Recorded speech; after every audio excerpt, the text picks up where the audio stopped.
બધાનું સ્વાગત છે પાછું. સવારે બધા લોકો ફ્રેશ થઈને નાસ્તો કરીને આવ્યા હશે, રાઈટ? તો કાલે આપણે જે ચર્ચા કરી, એ લોકો ઘણા વહેલા આવી ગયા હતા, એ બધા લોકો સાથે હમણાં એ જ વાત થતી હતી. કાલે જે ચર્ચા કરી એને એકવાર તમે પોતાની અંદર નિરીક્ષણ કરવાની ટ્રાય કરો, પોતાની અંદર એને ઓબ્ઝર્વ કરવાની ટ્રાય કરો. જોવો જીવન ક્રિયા સ્વરૂપે કાલે જે આપણે ચર્ચા કરી તમારી અંદર જોશો તો તમને સમજાશે, અને સમજવામાં કોઈ ગેપ હશે તો પ્રશ્નો પણ થશે. તો જોવાથી સમજાય પણ છે અને પ્રશ્નોય થાય.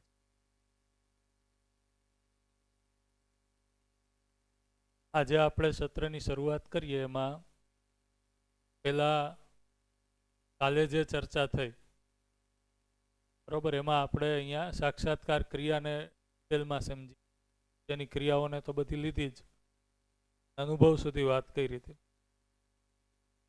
તો તમારામાંથી જે લોકોનું ધ્યાન ગયું હોય એને આ આખી ક્રિયા છે એ જીવન ક્રિયા છે એ કોઈ પણ એક્ઝામ્પલથી તમારે સમજાવવાની છે.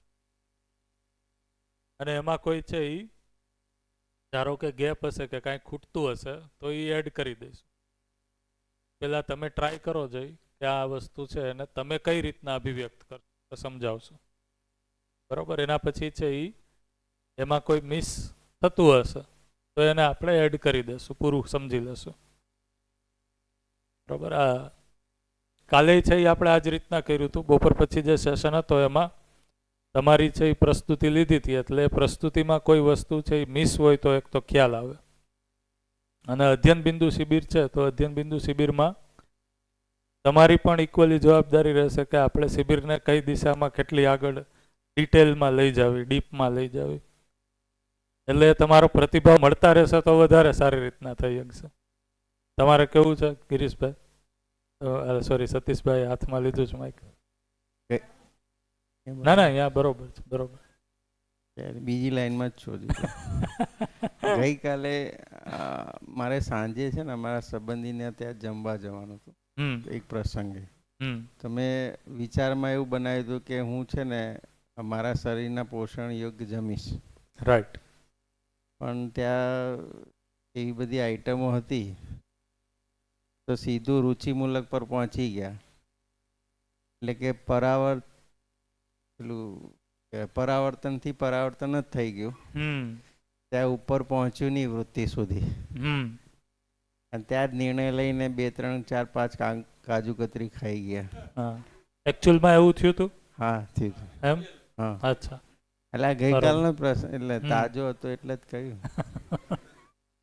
એટલે જે તમે કહેતા હતા ને કે એનું તુલન થવું જોઈએ, એ તુલન ના થઈ, વૃત્તિ સુધી ના પહોંચ્યું. અને ત્યાંથી જ મનથી જ રુચિમૂલકથી જ ત્યાંથી રિટર્ન થઈને શરીર પર જે વ્યવહાર કરવાનો તો થઈ ગયો. એક એ ધ્યાનમાં આવ્યું એમ સવાર. એ પાછું ખાધા પછી ઘરે આવ્યા ને પછી જ ખબર પડી કે આવું થયું. ત્યારે ધ્યાન નહોતું ગયું? ત્યારે તો ગયું હશે તમારું તો. એટલે ગયું તું પણ પછી એક હાથમાં આવે એટલે બીજો હાથમાં.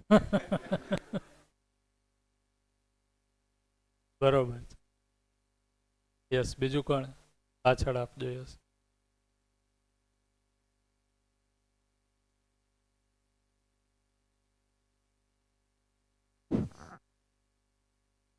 કાજુ કતરીનું કીધું ને એટલે આજની ઘટના નથી, પણ આ 2-4 દિવસની જ છે. અને એ પહેલાંની છે. સુરેશભાઈ પ્રબોધક શ્રી મારા ઘરે આવ્યા પછીથી મને મસાલા મૂકવાનું એણે મેસેજ કર્યો હતો. મેં પ્રયત્ન એવું કર્યા, નહોતા મૂકાણા. ક્યારેક ઓછા કર્યા, વધુ કર્યા, પાછા બંધ કર્યા, 2-4 દી રહ્યા, પાછા ચાલુ થાય. આ બધી પ્રક્રિયા હાલતી હતી. પછી મેં જ્યારે રજિસ્ટ્રેશનની અહીંયા ટ્રાય કરી ત્યારે નક્કી કર્યું હતું ઘરે બધું મટીરિયલ પડ્યું છે, સુપારી છે, તંબાકુ છે, ચૂનો છે. અને હું પ્રવાસમાં જાઉં ત્યારે જેટલા દિવસનો પ્રવાસ હોય એને કેલ્ક્યુલેટ કરીને મારા બેગમાં એ મૂકેલું જ હોય, બધું બનાવેલું તૈયાર. આ વખતે નક્કી કર્યું હતું કે લઈ નથી જવું. આ કોઈને કીધેલું નહોતું મેં. મારા મનથી નક્કી કર્યું હતું બાંધવું નથી. ત્યાં જો ઈચ્છા થશે ને ક્યાંક મળશે જોયું જાય પછીની વાત છે. અત્યારે મારે લઈ તો નથી જ જવું, જો બીજે વ્યવસ્થા કરતો હતો. અહીંયા આવ્યો, જમ્યો, પાઉંભાજીને એવું પાર્થભાઈએ સરસ રાખ્યું તો બે જમ્યા. પછી આટો મારવા નીકળ્યા તો પેલા શ્રોફવાળા 45 ટીચરોમાંથી બહેનો ને દીકરીઓ ને ભાઈઓ ને બધા બેઠા હતા. મને કે આવો ને દાદા, તમે પરિચય શિબિરની વાતો એ ચડી ગયા. આજે તમે શું સુરેશભાઈ કીધું ને શું કરતા કરતા કરતા કરતા 11:15 થયા રાતના. 11:15 પછી ક્યાંથી આ વલ્લભભાઈએ વિષય ચડ્યો તો એ બધાય ભેગા ખાઈને કે દાદા તમે માવા મૂકી દો. એટલે ગોષ્ઠી પડી રહી, બધું પડ્યું રહ્યું અને માવા મૂકવા ઉપર બધા આવી ગયા. આ બધી વાત પતી ગઈ ને એ એક જ વિષય. એટલે હવે 8-10 જણા કે પ્રેમથી કે સંબંધથી કે અને મારા સ્વાસ્થ્ય માટે કે, એટલે અમે આવ્યા 5 તારીખે રાત્રે અને આજે થઈ 8 તારીખ. એ ડિસ્કશનમાં મેં એને મારા પાછા દલીલો દીધી. દલીલો હું દીધી, તમે માવાને કેમ દૂષણ ગણો છો? તમે 4 છોકરીઓ ભેગી બેહીને આગી પાછી કોકની વાતો કરતા હોય ને એ બંધ કરો ને પહેલા, પછી મને માવાનું કહો. એવું તમે દલીલ કરી? હા, મેં એવી દલીલ કરી. બરોબર. મારા બચાવ માટે. બરોબર. આ બોલું આમ ઢાલ રાખે ને એવું ઢાલ માટે. તો કે ઈ અમે બંધ કરશું, તમે પેલા માવો બંધ કરો. એ છેલ્લે નક્કી થયું. અને રીટા પોલંકી કરીને પોસીનાની દીકરી હતી, એ કે દાદા તમે માવા બંધ નહીં કરો ને ત્યાં સુધી મારે તમારે બોલીશ નહીં. હવે હું તો તે દિવસે જ મળ્યો તો, એ પહેલા ક્યારે મળ્યો ને. બરોબર. છતાં એ આગળ પછી 12:05 મેં કહી દીધું બંધ કર્યા છે. એ પછી આજે વાત નીકળી કાજુ કતરી, પછી યાદ આવ્યું, પછી આ મેં કર્યું. બાકી મારે કઈ શેરી નહોતું કરવું. અને બંધ રહેવાના છે એ નથી. આ વખતે પરિસ્થિતિ તંગ છે, શરીરને અનુકૂળ નથી. ચાલુમાં મને ઊંઘે આવી જશે એ કહું. ઊંઘ એની જ આવે છે જે મારું બ્રેન સત્ય જ રહેતું હતું એ અત્યારે બંધ થશે. પણ આવા પહેલી વાર છોડ્યા કે આ પહેલા છોડેલા છે? આ પહેલા છોડેલા. એ પરિસ્થિતિ જુદી હતી અને આ વખતે પરિસ્થિતિ એવી જુદી છે કે મને એમ છે કે મારે મૂકવા જ છે. રાઈટ. પહેલામાં આમાં ભલે દબાણ તો ઓટોમેટિક મારે આવ્યું, પણ મારી તૈયારી તો પહેલેથી, નહીં તો હું લઈને જ આવ્યો હોત ને. લઈને નથી આવ્યો ત્યારે મારી તૈયારી 50% હતી, 50% ફોર્સ આવ્યો. અને પ્રયત્ન કરું છું કે આ વખતે 99% હવે ચાલુ નહીં થાય. અસ્તુ, ધન્યવાદ. સરસ, ગુડ. તો એને તમે અહીંયા જીવન ક્રિયાના રેફરન્સમાં કઈ રીતના મૂકી શકો? એક ખાલી હું એને શોર્ટમાં એક્ઝામ્પલ. એટલે વૃત્તિમાં મારા શરીરને નુકસાન કરે છે, મારી જાગૃતિમાં બાધા આવશે. બાધા તો આવે, એની સાથે પરિવારને કંઈક એવી ગંભીર બીમારી આવે તો તકલીફ થાય. તો હવે શરીર કહેશે તો મારા મનને એ નથી લેવાનું. વૃત્તિ કહે છે, વિશ્લેષણ થઈ ગયું છે, પ્રમાણભૂત પુરાવા છે કે આનાથી આ જ થાય, તોય તું માનતો નથી. શરીરથી જ પરાવર્તન તું પરાવર્તન કરે તો હવે તારે પ્રત્યાવર્તન પ્રમાણે કર્યા વગર છૂટકો જ નથી. એમ ક્રિયામાં એ રીતે લીધું. રાઈટ, બરોબર. એટલે ધારો કે તમે ચર્ચા કરો છો ત્યારે તમારી અંદર આ જીવન ક્રિયા ચાલુ જ છે. જ્યારે બહેનો બેઠા હતા ને તમે ચર્ચા કરતા હતા, પોતાની આરે જ્યારે છો ત્યારે ચાલુ છે. એટલે એક વાર તો તમે પોતાની સાથે હતા ત્યારે તમારું આ બધું જે તુલન, વિશ્લેષણ, આસ્વાદન, ચયન થઈ અને એક ચિત્રણ બન્યું. એમાં ઈચ્છા બની કે હવે હું નહીં ખાવ. આ જે ચિત્રણ હતું એ તમે કીધું એમ 50% નિર્ણય લ્યો હતો, એટલે આછું ચિત્રણ તો એક બનેલું હતું જ. બરોબર. એક તીવ્ર ઈચ્છા નહોતી પણ સૂક્ષ્મ ઈચ્છા તો હતી જ કે હવે આ રીતના આપણે કરવું છે. તો અહીંયા તમારી અંદર તુલન શું થયું હતું? તો કે પ્રિય હિત લાભ અને ન્યાય ધર્મ સત્યમાંથી છે એ પ્રિય દ્રષ્ટિ એવું કહે છે કે એ ખાવાથી મને જે સંવેદના મળે છે, અહીંયા લખ્યું છે ઇન્દ્રિય સાપેક્ષ નિર્ણય. પ્રિય એ જે રસ સંવેદના મળે છે એ રસ સંવેદના માટે હું ઝૂકેલો છું, એનો આદિ છું. તો પ્રિય દ્રષ્ટિ તો કહે છે કે એ હું ખાઈશ. પછી વળી પાછી હિત દ્રષ્ટિ ક્યું છે? શરીર સ્વાસ્થ્ય સાપેક્ષ જો એ દ્રષ્ટિ છે તો એ તુલન શું કહે છે? એ લખીએ છે કે એ ખાવું એ તો યોગ્ય નથી, શરીર સ્વાસ્થ્ય માટે છે એ બરોબર નથી. એમ તો હવે અહીંયા છે ને એ અંતર વિરોધ છે પ્રિય અને હિત વચ્ચે. અને આ અંતરવિરોધ છે એ જ સુખ શાંતિની બદલે દુઃખ અશાંતિનું કારણ છે. જ્યાં સુધી આ નિર્ણય લેવાતો નથી પ્રિય કે હિત, પ્રિય હિત કે લાભ, અથવા જે પણ 2 કે 3 કે 4 કે 6 દ્રષ્ટિ વચ્ચે છે એ કોન્ફ્લિક્ટ છે, તો જ્યાં સુધી નિર્ણય પ્રક્રિયા નથી થઈ, એ નિર્ણય પ્રક્રિયા નથી થઈ ત્યાં સુધી છે એ કોન્ફ્લિક્ટ અથવા તો અંતરવિરોધ એક પ્રકારનો ચાલુ છે. એને જ કીધું અશાંતિ. બરાબર, અશાંતિ એને જ કીધું. હવે ધારો કે આ કોન્ફ્લિક્ટ છે એમાંથી તમે કોઈ પણ નિર્ણય લઈ લીધો, ધારો કે પ્રિય દ્રષ્ટિને સંતોષ કરે એવો નિર્ણય લઈ લીધો, એ નિર્ણય એ પૂરો નથી, પણ નિર્ણય લઈ લીધો એના કારણે છે એક પ્રકારનું અંદર છે એ આશ્વસ્તિ બની જશે, પણ એ નિર્ણય છે એ પૂર્ણ નથી એટલા માટે છે એ દુઃખ એનું બનેલું રહેશે, દુઃખ એનું બનેલું રહેશે. તો જે આ છે એ વિપરીત, આ છે એ અનુકૂળ સ્થિતિ છે, આની વિપરીત સ્થિતિ છે એ દુઃખ, અશાંતિ, અસંતોષ અને અનાનંદ છે. તો અહીંયા છે એ પ્રિય અને હિત વચ્ચે કોન્ફ્લિક્ટ છે એવું તમે કીધું, બરાબર. હવે એમાંથી છે એ ધારો કે કોઈ બહેનો આવી અને તમને કહે છે ને તમારે ભાઈ મારી સાથે બોલવું હોય તો તમારે આ વસ્તુ છોડવી પડશે, અથવા તો ઘણીવાર એવું થતું હોય કે માતા પિતાને કે પેરેન્ટ્સને છે એના સંતાન એ કહેતા હોય કે આ છોડી દો એમ. ઘણીવાર એવું જોવા મળ્યું છે કે પેરેન્ટ્સ છે એ કોઈ વ્યસની છે, પણ એના ઘરે જેવું સંતાનનો જન્મ થાય છે એની અંદર એક જવાબદારીનો ભાવ આવે છે, તો કોઈના કહેવાથી નહીં, પોતાની અંદર જ એ ન્યાય અને ધર્મ દ્રષ્ટિના કારણે છે આ પ્રિય અને હિત છે એ છૂટે છે. તો જે પ્રિય દ્રષ્ટિનો ઝુકાવ હતો, ડોમિનન્સ હતું, એ તમારા કેસમાં શું થયું તો કે તમે સંબંધ સાપેક્ષ નિર્ણય લીધો, ન્યાય દ્રષ્ટિ. સંબંધ અથવા તો મૂલ્યને તમે પ્રાયોરિટી આપી, પ્રિય દ્રષ્ટિને છે એ સેકન્ડરી. એટલે જે આ ચિત્રણ છે એ આછું હતું, એ તુલન છે એ ન્યાય દ્રષ્ટિના અર્થમાં થઈ જવાથી એ ચિત્રણ છે એ વધારે ગહેરું બન્યું, બરાબર, એ વધારે સ્પષ્ટ બન્યું.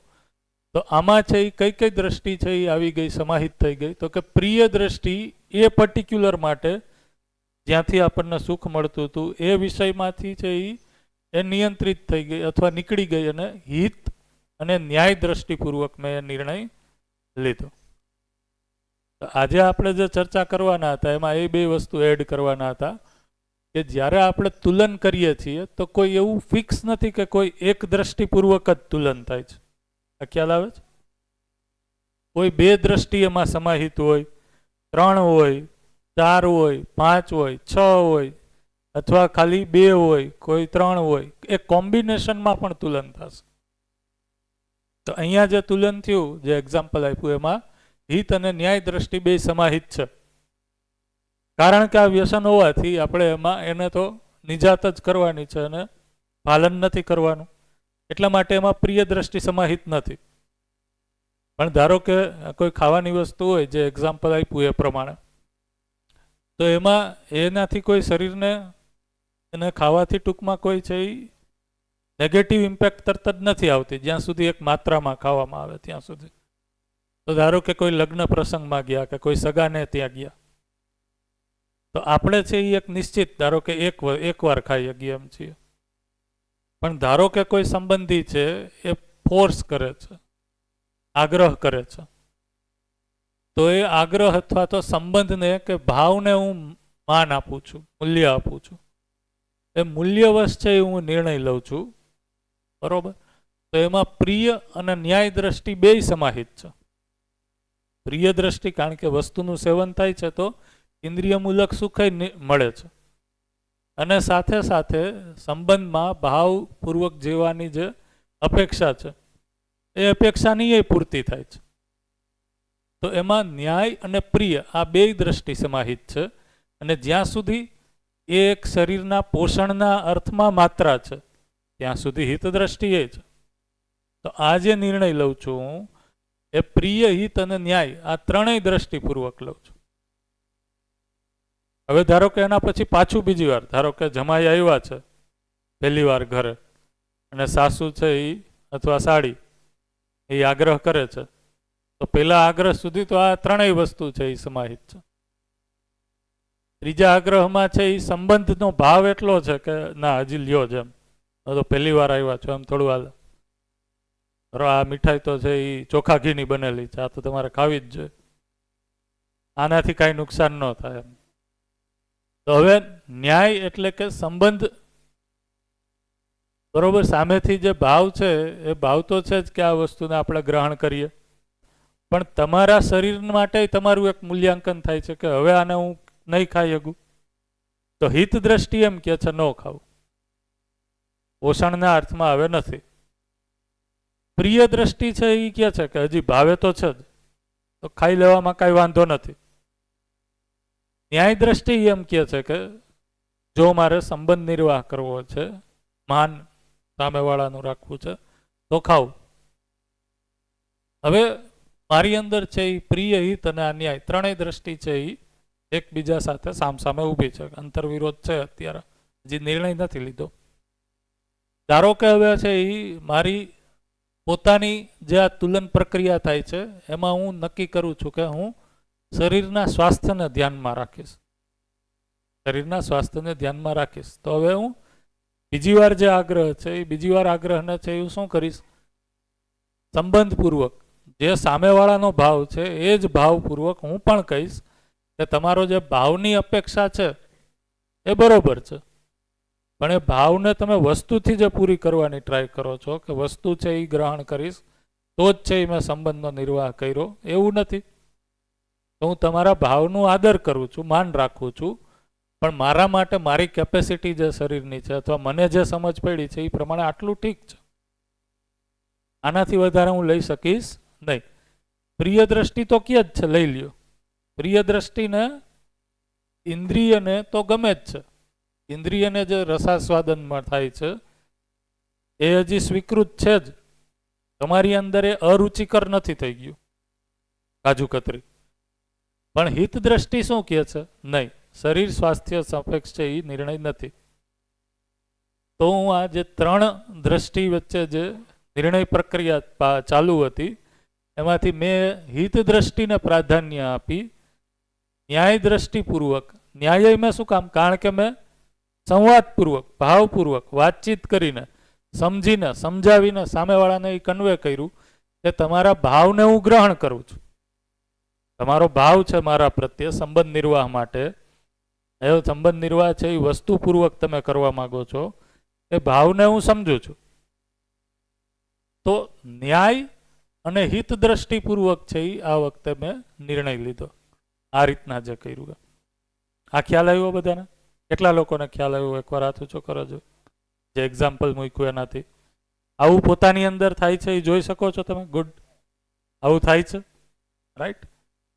તો જેમ જેમ છે એ આપણું ધ્યાન છે એ આ ન્યાય ધર્મ અને સત્ય તરફ જાય છે, એમ એમ છે એ આપણે સામેવાળા વ્યક્તિના સંબંધનું ધ્યાન રાખીએ છીએ કે ભાઈ ઘણીવાર એવું થાય કે આપણે છે એ કોઈનો કોઈ ભાવ જ છે, પ્યોર જ છે ભાવ તરીકે, એ કોઈ વસ્તુ દેવા માગે છે, પણ આપણી અંદર એ સ્થિતિ નથી. આપણે છે એ ડાયરેક્ટલી ભાઈ ના નથી ખાવું, કોઈ પણ નિર્ણય લીધો આપણે એ હિત દ્રષ્ટિને ધ્યાનમાં રાખીને લીધો કે પ્રિય દ્રષ્ટિને ધ્યાનમાં રાખીને લીધો, પણ એ જે ભાવ હતો એ ભાવને આપણે રિજેક્ટ કરી દીધો.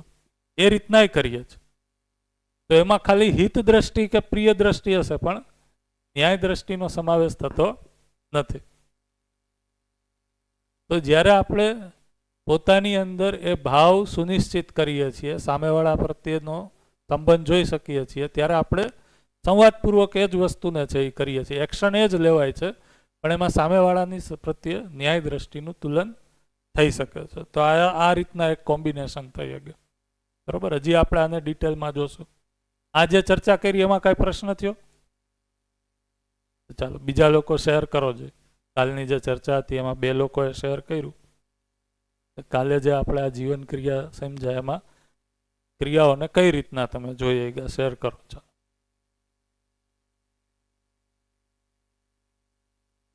જે 10 ક્રિયાઓ છે,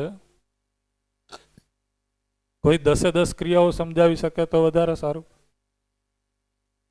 બરોબર. અધરવાઇઝ જ્યાં સુધી પહોંચાય ત્યાં સુધીનું, અથવા તો કોઈ પર્ટિક્યુલર એક્ઝામ્પલ જેમાં કોઈ 2-3 ક્રિયાઓને તમે એડ્રેસ કરી ગયા, જોઈ ગયા, એ રીતના લ્યો. નિધિધ્યાસન છે એ આત્મા બોધ અને અનુભવમાં આવશે. તો શ્રવણ, એટલે હું વિચારું છું પહેલા તો આને જોઈએ આપણે, આના પછી સ્થિતિ શું થાય છે ને એ પ્રમાણે. કારણ કે જનરલી હું તો લઈ લઈશ, પણ સ્થિતિ નહીં હોય તો ભારે લાગી જશે, શબ્દો ઘણા નવા આવી જશે. અને કાલનું આપણે પેન્ડિંગ પડેલું જ છે, હજી લેવાનું છે, એ તો પહેલા લેશું આજે. આજુ કતરીને આપણે ચિત્રણો આપણા અંદર છે જ ને, આમ તો એટલે આપણે ચયન કરી રહ્યા ને. બરોબર છે. તો બે વસ્તુ છે. શું? તો કે એક આસ્વાદન આપણી અંદર પડેલું છે કાજુ કતરીનું, સુખના સ્વરૂપમાં, રુચિમૂલક આસ્વાદન સ્વરૂપે સુખ આપે છે એ સ્વરૂપે. અને એ ખાવી એનું ચિત્રણય પડેલું છે. કાજુ કતરી છે એ ખાઈએ તો એ યોગ્ય છે, એ સુખી કરનાર છે. તો બે વસ્તુ પડેલી છે.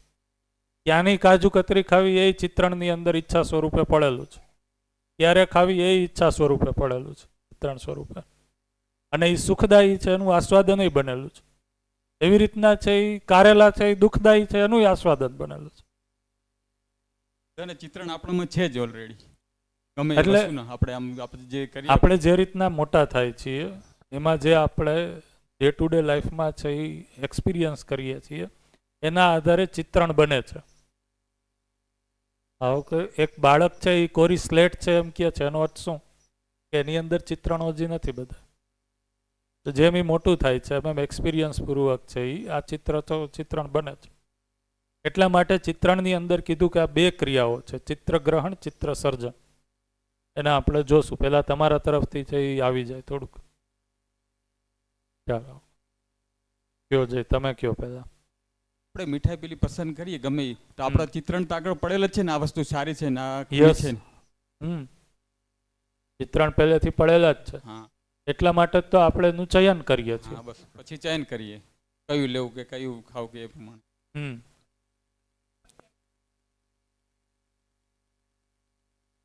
જેનું ચિત્રણ નથી એનું આપણે છે એ અનુમાન કરીએ છીએ. જે ચિત્રણો આપણી પાસે છે એના આધારે, બેનનો ક્વેશ્ચન એવો છે કે જેનું ચિત્રણ છે જ નહીં આપણી પાસે, તો એ આપણી પાસે એને ભળતા નજીકના જે ચિત્રણો છે એના દ્વારા આપણે અનુમાન કરીએ છીએ. જેમ કે એક એક્ઝામ્પલ આપીએ.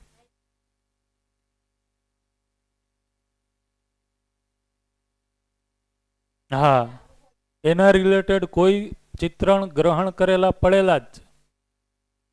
ધારો કે આપણે એક એક્ઝામ્પલ આપીએ કે તમે જીવન વિદ્યાનું અધ્યયન કરો છો, શિબિર કરો છો, તે અભ્યાસક્રમમાં તમે કોઈ પાસેથી એવું સૂચના સાંભળી કે રાયપુર અછોટીમાં છે એ અધ્યયન થાય છે ને, અહીંયા એક અધ્યયન સંસ્થાન છે.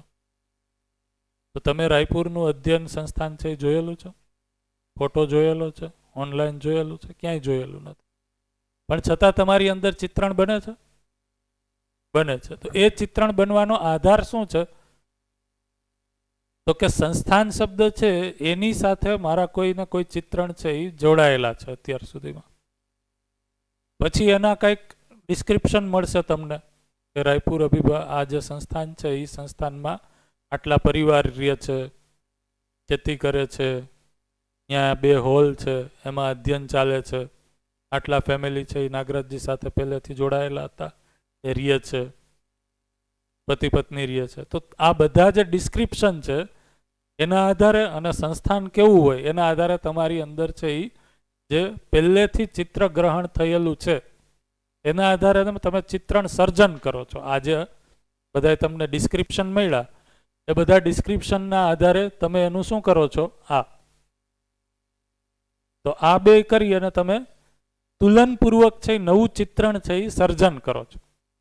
આ સરસ જે ક્વેશ્ચન છે એ આ સરસ છે, આને સમજવાનો છે. બરોબર કે કઈ રીતના છે એ તો જો દાખલા તરીકે હું મારું એક્ઝામ્પલ આપું તો મને છે એ પહેલી વાર આવી રીતના સંસ્થાન વિશે જે સૂચના મળી કે સંસ્થાન છે ફલાણી જગ્યાએ, તો સંસ્થાન વિશે અને જે જીવન વિદ્યાની સૂચના હતી એના આધારે છે એ મારી અંદર એક પ્રકારની માન્યતાઓ બનેલી હતી કે સંસ્થાન હશે તો એનું બિલ્ડિંગ કેવું હશે, તો એનું બિલ્ડિંગ છે એ તો આવર્તનશીલ વિધિથી બનાવેલું હોય છે, બરાબર. આવર્તનશીલ વિધિથી એટલે પાકા મકાન નહીં હોય, બરાબર. આપણે જે અત્યારે માટીના મકાન બનાવીએ છીએ લીપણ કરીને ચાણિયા, એવા હશે. કાં તો કે સસ્ટેનેબલ આવર્તનશીલ વિધિથી જીવતા હશે, લોકો ખેતી કરતા હશે, ઉર્જાનો ઉપયોગ છે એ નહીં કરતા હોય અથવા ઓછો કરતા હશે.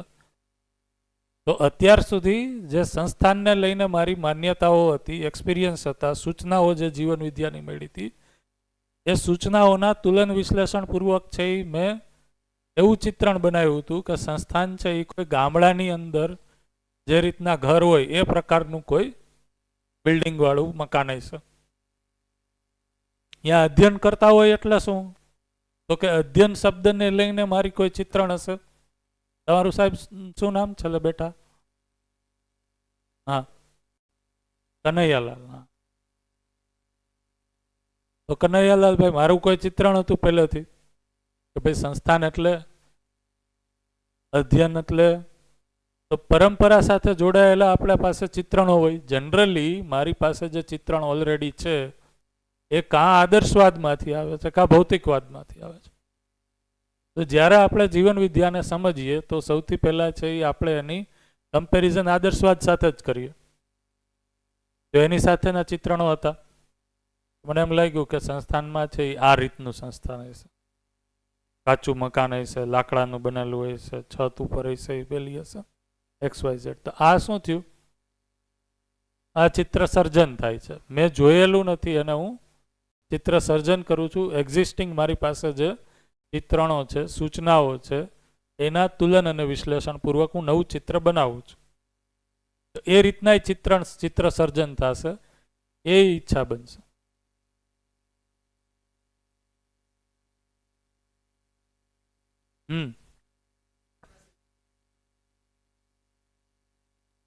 ચિત્રણ સટીકમાં સટીક કેટલું ચિત્રણ છે એ કરી શકું, એ કલ્પનાશીલતાનું મેક્સિમમ એક્સપ્રેશન છે, અભિવ્યક્તિ છે. બીજું કે નાના બાળકો છે એ કોરી સ્લેટ વાત કરી, એ હંમેશા ચિત્ર ગ્રહણની જ પ્રક્રિયા કરે ને, ચિત્ર સર્જનની તો થતી જ નહીં હોય. બે જો ચિત્ર ગ્રહણ છે એ એક તો ઇન્દ્રિય દ્વારા થાય છે, આંખ દ્વારા થાય છે, સ્પર્શ દ્વારા થાય છે, બરોબર. બીજું છે એ તુલન વિશ્લેષણ પૂર્વક થાય છે. હમણાં જે આપણે એક્ઝામ્પલ લીધું એ શું લીધું, સંસ્થાનનું જે ચિત્રણ હતું એનું એક્ઝામ્પલ હમણાં, તો એમાં છે એ કોઈ મેં ઇન્દ્રિયનો યુઝ નથી કર્યો. અત્યાર સુધી મારી પાસે જે ચિત્રણ પડેલા છે એનું તુલન વિશ્લેષણ કરીને જ મેં ચિત્રણ બનાવ્યું. આ સમજાણું બધાને?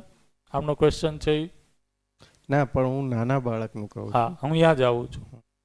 તો એ રીતના છે. તો પહેલા છે એ એક વિધિ તો આ છે કે જેમાં હું કોઈ ઇન્દ્રિયથી ચિત્રણને ગ્રહણ કરતો નથી. ઓલરેડી મારી અંદર જે ચિત્રણ પડેલા છે એ ચિત્રણનો ઉપયોગ કરું છું. એટલે સાપેક્ષમાં બીજું ચિત્રણ ઊભું કરો છો. હા, બરાબર. હવે નાના બાળકોમાં તમે કહો છો એમાં કેવું છે, સાપેક્ષ છે જ નહીં કોઈ. તો એમાં છે એ પણ ઇન્દ્રિયોથી કંઈક તો ગ્રહણ કરે જ છે, પણ હજી સાવ નાનું, કારણ કે એમાં છે એ તમારે ઉંમર પ્રમાણે જવું પડશે.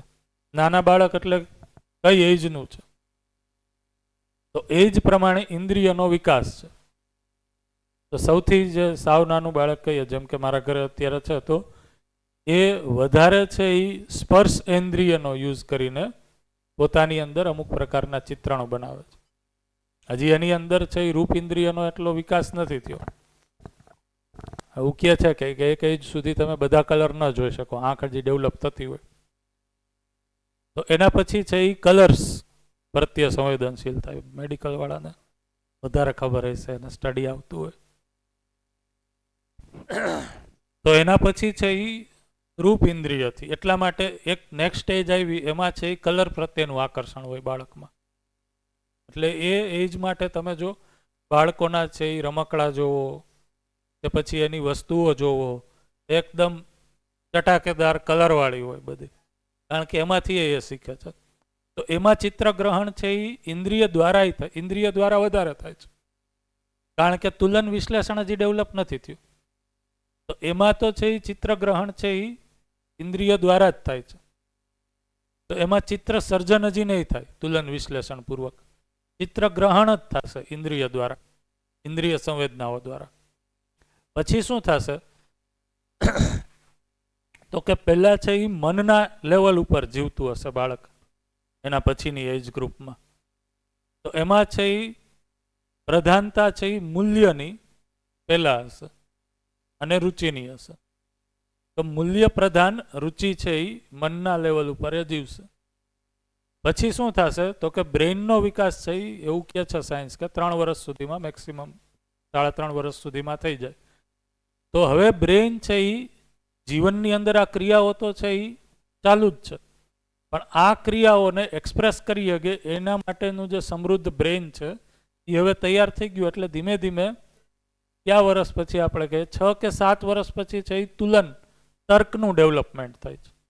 તો હવે એની અંદર ચિત્ર સર્જન છે એ તુલન વિશ્લેષણ પૂર્વકય થાય છે અને ઇન્દ્રિય સંવેદનાઓ પૂર્વકય થાય છે.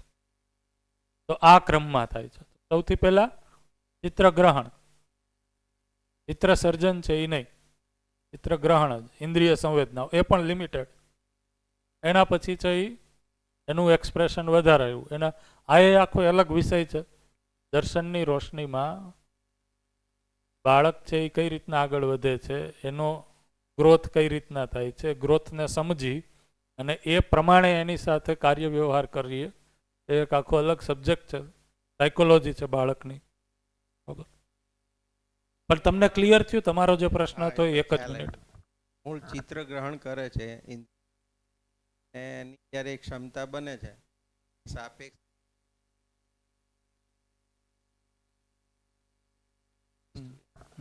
દાખલા તરીકે તમે જુઓ તો 5-6 વર્ષનું બાળક છે એ આવું કેમ હોય એવા પ્રશ્ન કરતા થઈ જાય છે. તો એ શું દર્શાવે છે? એની અંદર તર્ક છે એનો પ્રવેશ થઈ ગયો છે, તુલન ચાલુ થઈ ગયું છે. તમે એને 2-3 વસ્તુ આપો તો એને કઈ ખાવી છે, કઈ જોઈ છે એ નિર્ણય લે છે. કોણ લે છે? તુલન કરે છે. એ તુલન છે એ ધીમે ધીમે સમૃદ્ધ થતું જાય છે. ધારો કે તમારા આ જે નાનો છોકરો છે સન, એની અંદર તમે એની આરે સામે વાતચીત કરશો તો એની અંદર તુલન દ્રષ્ટિ તો છે જ, પણ એ તુલન દ્રષ્ટિની હજી પરિપક્વતા નથી આવી. કઈ રીતના પરિપક્વતા નથી આવી? તો કે એની અંદર છે એ હજી ન્યાય, ધર્મ અને સત્યની જે પૂરી સૂચનાઓને સમજી શકવું એની હજી વાતચીત નથી આવી. એને આપણે કહીએ કે એક લેવલની મેચ્યોરિટી નથી. જનરલી છે એ યોગ્ય શિક્ષણ હોય તો 18 વર્ષ પછી છે એ 18 પહેલા 15 વર્ષની આજુબાજુ જ છે એ વસ્તુ છે એ સંપૂર્ણ રીતના સમજતું થઈ જાય છે. જો આપણે આ વાતાવરણ ઉપલબ્ધ હોય અને આ શિક્ષણ ઉપલબ્ધ હોય તો 18 વર્ષ સુધીમાં ઘણી બધી વસ્તુઓ સમજી જાય છે. એવું કહે છે કે સાક્ષાત્કાર સુધી પહોંચાડી શકીએ છીએ, પણ એના માટે પરંપરા એ રીતની હોવી જોઈએ. પરંપરા એ રીતની હોવી જોઈએ એટલે કે વાતાવરણમાં આની જ પ્રેરણા છે, ન્યાય ધર્મ સત્યની જ પ્રેરણા છે. અત્યારે તો વિપરીત છે, એટલા માટે સમયગાળો છે એ લાંબો, પણ કેપેબલ થઈ જાય છે. 12-15 વર્ષથી જ કેપેબલ થઈ જાય. તમે જો પાઠ્યક્રમ જોશો નાગરાજજીનો તો એ સિક્વન્સમાં જ છે પાઠ્યક્રમ કે આ બધી આ એજમાં આવતા એ સમાધાન સમૃદ્ધિપૂર્વક જીવતો થઈ જાય. કોલેજમાં આવે 14મું ધોરણ, 14 ધોરણ સુધીનો લખ્યો છે ને, 14 ધોરણ પૂરું કરે ત્યાં સુધીમાં એ સમાધાન એટલે કે બોધ સંપન્નતાની સ્થિતિમાં છે, બોધ સુધીની સ્થિતિ છે.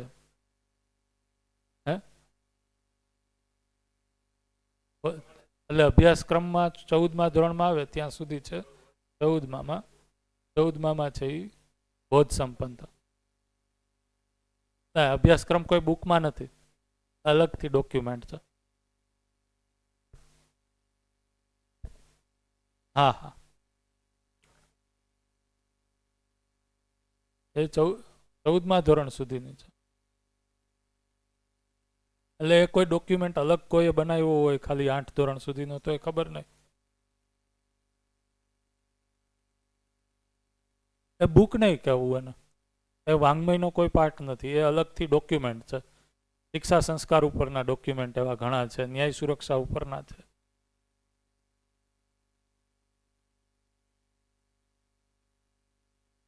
વાત સંવિધાન પરિભાષા અને સંવાદ ભાગ 1-2. ઘણા લોકો એમ કે છે કે સંવાદને છે એ વાંગ્મયનો પાર્ટ ન ગણવો. ઘણા લોકો કહે છે એટલે 12 કે 14 બુક્સ બોલીએ છીએ એમ. સંવિધાન એ તો ખરું જ, એ વાંગ્મયમાં જ ગણવાનું. હા, કાર્ય યોજનાની 4 બુક છે. અધ્યયન વિકલ્પ બિંદુ છે, એને પુસ્તક તરીકે ગણીએ છીએ આપણે. એટલા માટે સંવાદને વાંચવા માટે છે એ નાગરાજજીએ સૂચન એવું કર્યું છે કે જનરલી બધી બુક્સ વચાઈ જાય એના પછી સંવાદ વાંચવું.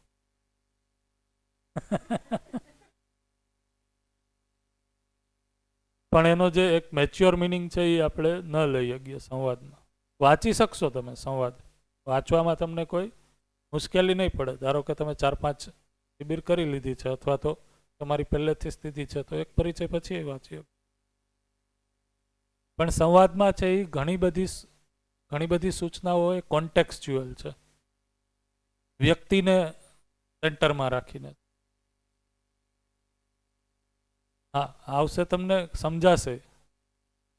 એ રીતના કીધેલું છે કે જ્યારે તમે સંવાદ વાંચો તો સંવાદ અને વાંગ્મયમાં બેમાં છે એ ધારો કે તમને કોઈ કોન્ફ્લિક્ટ લાગે કે આમાં સંવાદમાં આમ કે છે ને દર્શનમાં આમ લખ્યું છે, તો એમ કીધું છે કે દર્શનમાં જે લખ્યું છે એ ફાઇનલ રાખવાનું, એ મેઇન ગણવાનું. સંવાદ છે એ કોન્ટેક્સ્ચ્યુઅલ છે, વ્યક્તિના કોન્ટેક્સ્ટમાં છે, પરિસ્થિતિના કોન્ટેક્સ્ટમાં છે, આગળ પાછળ શું વાત થાય છે એના કોન્ટેક્સ્ટમાં છે. હા, એના જેવું છે. તમને સમજાણું? યસ. આજે તમે બાળકનો પ્રશ્ન પૂછ્યો છે. યસ, એના ઉપર બીજા લોકો હાથ ઊંચો કરતા હતા, કાંઈ કહેવાનું છે? માઇક લઈ લ્યો તમે. ચિત્ર ગ્રહણ કર્યું અને ચિત્ર સર્જન કરે. હવે તમે એમ કીધું કે કોઈ પણ સંસ્થાન માટે મને માહિતી મળી, કંઈ ગયો નથી. માહિતીના આધારે તુલન વિશ્લેષણ મારી રીતે કરીને મેં ચિત્ર બનાવ્યું. પછી જ્યારે હું એકચ્યુઅલ એ સંસ્થાને જાઉં, 2-5 દિવસ 15 દિવસ મહિનો દિવસ રહું, તો એ જે ચિત્ર બને એ અને પહેલાં બન્યું હતું બે રિપ્લેસમેન્ટ થાય કે એક જાય ને એક આવે, એના માટેનો પ્રશ્ન. ઓકે, એ તો આપણા બે ચિત્રણમાં કેટલો ડિફરન્સ છે એના આધારે છે. તો બે ચિત્રણમાં ડિફરન્સ ઘણો છે, ડિફરન્સ તો રહેવાનો જ છે. તો આખું રિપ્લેસ જ થઈ જશે. એટલે રિપ્લેસ જ થાય ને પેલું જતું રહે. રિપ્લેસ થાય એમ કયો, અથવા તો જે ચિત્ર હતું એની ઉપર છે એ આપણે નવું ઇરેઝ કરીને બનાવ્યું, એ રીતના જે પણ કયો. પણ જૂના ચિત્રણમાં જે અયથાર્થ અથવા તો જે માનેલું હતું એવું છે નહીં, એ વયું જશે. એ જશે, એ તો જશે જ ને, પ્રત્યક્ષ છે. હા, વાસ્તવિક જોયું એટલે પછી નવું બન્યું.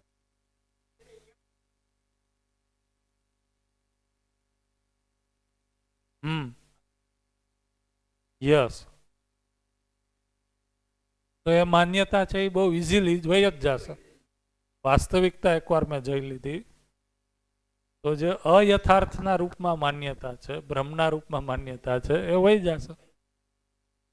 એને જવા માટે કોઈ પ્રયાસ નહીં કરવો પડે. ગુડ. શું કહો છો? હું ચાઇના ગયો ને પહેલાં મને આવું બધું ઘણું હતું કે એ લોકો આવા છે, કારણ કે ન્યૂઝપેપર ને મીડિયાથી સાંભળેલો. ત્યારે હોંગકોંગ ઉતર્યો, પછી ચાઇના ગયો ને ત્યારે એમના પ્રત્યે આખું ચિત્રણ જ બદલાઈ ગયું કે આટલા રિસ્પેક્ટ કરે છે આપણો, બધી રીતે ધ્યાન રાખે છે, એમની રીતે સરસ સજાવટ ટેકનોલોજીથી કરેલી છે.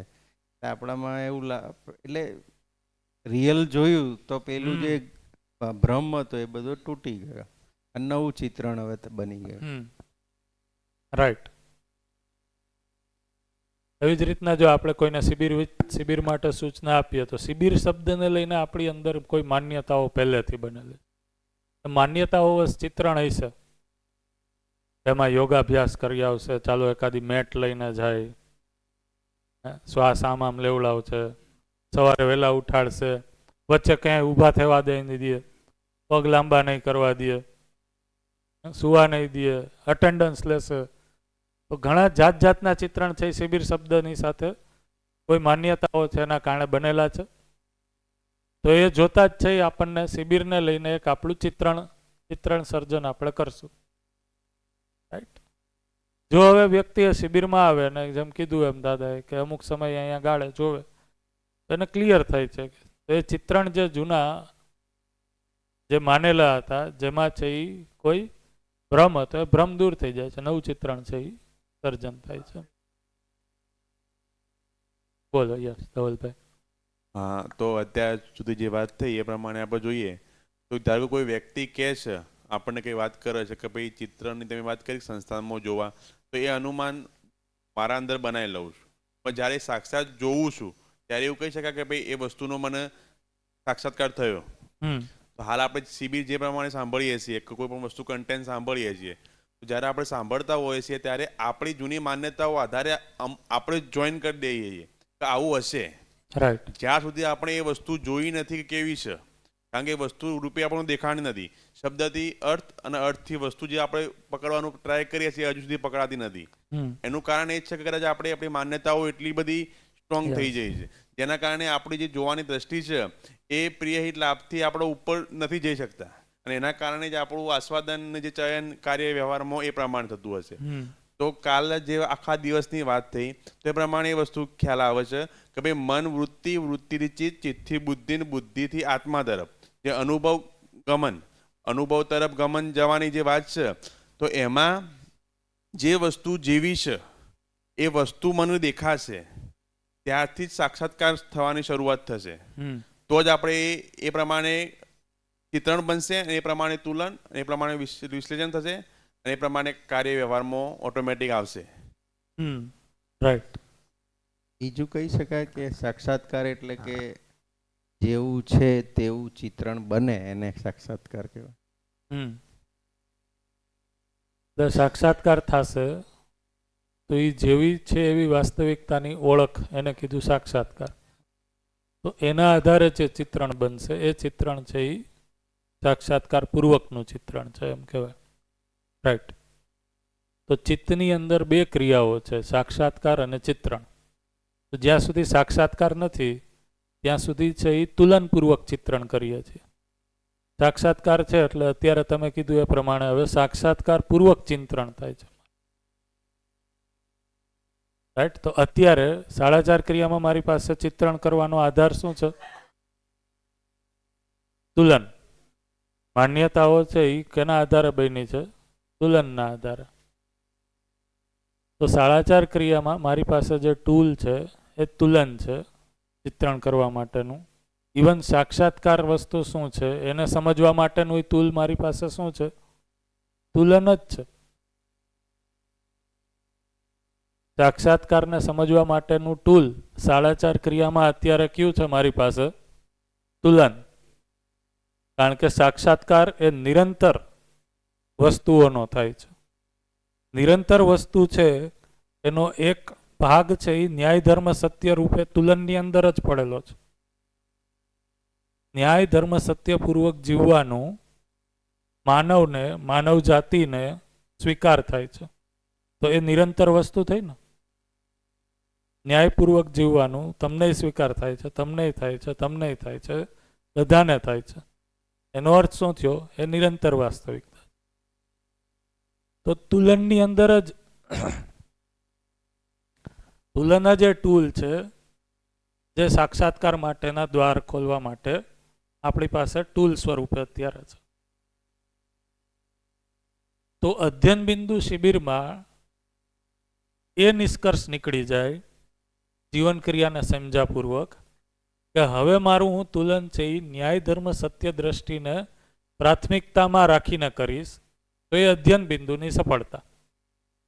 અધ્યયન બિંદુ શિબિરની સફળતા થઈ ગઈ કે જે કોન્ફ્લિક્ટ પહેલા હતો આ અને આ દ્રષ્ટિ વચ્ચે, એમાં વરીયતા, પ્રાથમિકતા, જોજો મેં શબ્દ યુઝ કર્યો પ્રાથમિકતા, પ્રાયોરિટી, વરીયતા, આનાથી જ થવા માંડે ને આ એબ્સોલ્યુટ થઈ જાય એમ નથી કહેતો. તો આના વરીયતામાં આ નિયંત્રણ પૂર્વક છે એ તુલન થવા માંડે. તો હવે મારી અંદર છે એ શું જિજ્ઞાસા બની ગઈ, તો કે ન્યાય ધર્મ સત્ય શું છે એ સમજવા માટેની જિજ્ઞાસા બની ગઈ. તો એ સમજ માટેની જિજ્ઞાસા બનવી એને કીધું આના માટેનો પ્રયાસ. તો સમજ છે એ બુદ્ધિની અંદર સંચિત થાય છે, એ સમજનો નિશ્ચિત કન્ટેન્ટ શું છે એના માટે મારી જિજ્ઞાસા બની ગઈ. તો એ આની તુલન દ્રષ્ટિપૂર્વક છે એ આપણે શું કરશું, તો કે સાક્ષાત્કારનો પ્રયાસ કરશું. તુલનપૂર્વક છે એ આપણે ન્યાયનું સ્વરૂપ શું છે એનું ચિત્રણ કરશું. ભાઈ મારી ઘરે કોઈ વ્યક્તિ આવ્યો મહેમાન બનીને, તો હું એને કઈ રીતના વ્યવહાર કરીશ, એની સાથે વ્યવહાર કરવાનું સ્વરૂપ શું હશે એનું હું એક ચિત્રણ સજાવીશ ને. આ ખ્યાલ આવે છે? તો એ ચિત્રણ પૂર્વક છે એ મારી અંદર વ્યવહાર કરવાના માનવીય ચિત્રણ નવા બનશે. જ્યારે એ ચિત્રણ પૂર્વક હું વ્યવહાર કરીશ તો એની છે એ તૃપ્તિ મારી અંદર છે એ ભાવના સ્વરૂપે થશે. જ્યારે હું ન્યાય ધર્મ સત્યપૂર્વક જીવીશ ત્યારે કે હું બરોબર છે, મારા ઘરે જે પણ અતિથિ આવે છે તો એ અતિથિનો હું સત્કાર બરોબર કરી ગયો, બરોબર. એના માટે જે સેવાની જરૂર હતી એ સેવા પૂરી કરી ગયો, જે ભાવની જરૂર હતી એ ભાવનું આદાન પ્રદાન કરી શક્યો, જે વસ્તુની જરૂર હતી એ વસ્તુનું આદાન પ્રદાન કરી શક્યો. ખ્યાલ આવે છે ને બેન? તમારું નામ શું છે? ખુશ્બુબેન. તમે હિન્દી બોલો છો કે તમે હિન્દી બોલો છો? રાઈટ, બરોબર. શું કીધું મેં હમણાં ખુશ્બુબેન? એટલે શું કીધું? ટ્રાય કરો, કાંઈ વાંધો નહીં. ખોટું પડે તોય કાંઈ વાંધો, આપણે બધા હરખા જ છીએ. ધ્યાનની સ્થિતિ તો બધાની પ્લસ માઇનસ રહેશે જ. તો માઇક ચાલુ કરી દો. તો આ સમજાયું ચિત્ર ગ્રહણ ને ચિત્ર સર્જનનું. એક એક્ઝામ્પલ આપવું છે. ધારો કે આપણે એમ કહી શકીએ મને વિપાસના કેન્દ્રમાં જવાની ઈચ્છા હતી, તો એનું મને જે બી સમજ્યું હતું એના વિશે કે કઈ રીતના હોય છે વિપાસના કેન્દ્રમાં, આવી રીતે મેડિટેશન ને બધું કરાવે છે, તો એ મને એક ચિત્ર ગ્રહણ થયું કે આવું આવું હશે. બટ સુધી હું ત્યાં ગઈ નથી અને મારી એક ફ્રેન્ડ ત્યાં ગઈ છે, તો એ મને જે પણ એના અનુભવ હશે એ કહેશે. તો એ મને જે મારું ચિત્ર ગ્રહણ છે એનાથી થોડું એડ થશે કે આ રીતનું છે ત્યાં. બટ ત્યાં હું સાપેક્ષ મતલબ ત્યાં જઈશ ત્યારે મને વધારે આઈડિયા આવશે કે શું છે શું નહીં. તો દેટ ઇઝ ચિત્ર સર્જન. અત્યારે તમારા ફ્રેન્ડ જે કહે છે એના આધારે ચિત્ર સર્જન તો થયું, એટલે એમાં થોડું એડ થયું. હા, એમાં એડ થશે ચિત્ર સર્જન. રાઈટ. તો પેલા તમારી અંદર જે પણ સૂચના હતી એના આધારે એક ચિત્ર બનેલું હતું, ગ્રહણ થયેલું હતું. પછી તમારી ફ્રેન્ડ ગઈ, એને કાંઈક તમને કીધું, નવી સૂચના આવી, એનું તુલન વિશ્લેષણ કર્યું, એના દ્વારા છે એ જે ચિત્ર ગ્રહણ હતું એને થોડુંક એડ કર્યું, એને કીધું ચિત્ર સર્જન. નવા કલર પૂર્યા તમે, ત્યાં આપણે નવા એલિમેન્ટ્સ મૂક્યા, ત્યારે આપણને જે અનુભવ થાય છે તો એ ચિત્ર સર્જન છે. એ છે એ ચિત્રણ છે એ વધારે સટીક થયું રૂપના અર્થમાં. એ ચિત્ર છે એ વધારે સટીક થયું રૂપ ગુણના અર્થમાં. એ ચિત્ર વધારે સટીક થયું. રાઈટ. એ બે ચિત્ર સર્જન જ છે. તો પેલા જે ચિત્ર સર્જન હતું એ તુલન વિશ્લેષણ આધારે હતું, સૂચનાઓના આધારે હું એને તુલન વિશ્લેષણ કરીને બનાવતી હતી. હવે શું થયું તો કે હવે છે એ જે ઇન્દ્રિય સંવેદનાઓ છે એના દ્વારા છે એ શરીર દ્વારા જે મારી અંદર ચિત્ર ગ્રહણ થયું, આંખેથી મેં જોયું ને, એના દ્વારા છે એ ચિત્ર ગ્રહણ થયું. એ ક્યાં થાય છે? અહીંયા થાય છે, ચિત્તની અંદર, અહીંયા ઈચ્છાની અંદર, ચિત્રણની અંદર. તો એ છે એ ચિત્રણને વધારે ઓર ફાઇન કરશે. રાઈટ. માઇટ લઈ લો. સ્ટેજમાં જે એક ચિત્ર બની જાય છે, ચિત્રગ્રહણ પહેલાં એઝ ઇટ ઇઝ થયું, જે કોઈએ શબ્દોથી કરાવ્યું, શબ્દ અર્થ વસ્તુ પ્રમાણે, પણ એ ઇમેજનરી છે, એ હજી એક્ઝેક્ટ નથી. કારણ કે વસ્તુ હજી મેં જોઈ નથી. જે રીતે અત્યારે આપણે આ દર્શન ભણી રહ્યા છીએ, અધ્યયન કરી રહ્યા છીએ, તો એના અંદર અલ્ટિમેટ મેં કોઈ પરમાણુ જોયો નથી, જીવન પરમાણુ નથી જોયો. તો નથી જોયો તો એ મારા માટે અત્યારે કેવું છે કે ચિત્રગ્રહણ સ્વરૂપમાં અત્યારે છે. પછી ચિત્ર સર્જન હવે હું પ્રેક્ટિકલી હું જોઈ લઉં, તો જોયા પછી જે ફાઇનલ થાય એટલે એને ત્રીજું કોઈ સ્ટેપ એમ કહેવાય કે એને પણ ચિત્ર સર્જન કહેવાય કે ચિત્રણ કહેવાય છેલ્લે, એમ ફૂલ સ્ટોપ તરીકે કે ભાઈ હવે ફાઇનલ ચિત્ર બની ગયું, હવે એના અંદર કોઈ મોડિફિકેશન થવાના નથી. કોઈ વસ્તુ દાખલા તરીકે કોઈ જગ્યા ક્યાંક જવું છે, આપણે જોતા પહેલાં કલ્પના કરી, કલ્પના કર્યા પછી ત્યાં વસ્તુ ગયા, એટલે જે શબ્દ સ્વરૂપે જે વસ્તુ હતી એની એ વસ્તુ સામે એઝ ઇટ ઇઝ આવી ગઈ. જે રીતે મને કોઈએ હાથી વિશે વાત કરી, મેં હાથી જોયો નથી અને હાથી વિશે મેં કોઈ કલ્પના કરી, તો મારા ચિત્રણમાં કદાચ કોઈ પ્લસ માઇનસ કંઈક હશે. હવે પ્રેક્ટિકલી મેં હાથી જોઈ લીધો એટલે પહેલાં જે ચિત્રગ્રહણ હતું એના અંદર ચિત્ર સર્જન સ્વરૂપે મોડિફિકેશન થઈ ગયા અને ફાઇનલ ફૂલ સ્ટોપ આવ્યો કે હવે એના અંદર કોઈ ચેન્જ નથી કરવાનો. હવે મને હાથી વિશે પહેલાં સંભાવના હતી કે કોઈ હાથી વિશે બીજું આડું અવડું કરે તો મારા ચિત્રણમાં હું એ બીજા શબ્દોના આધારે મોડિફાય કરું.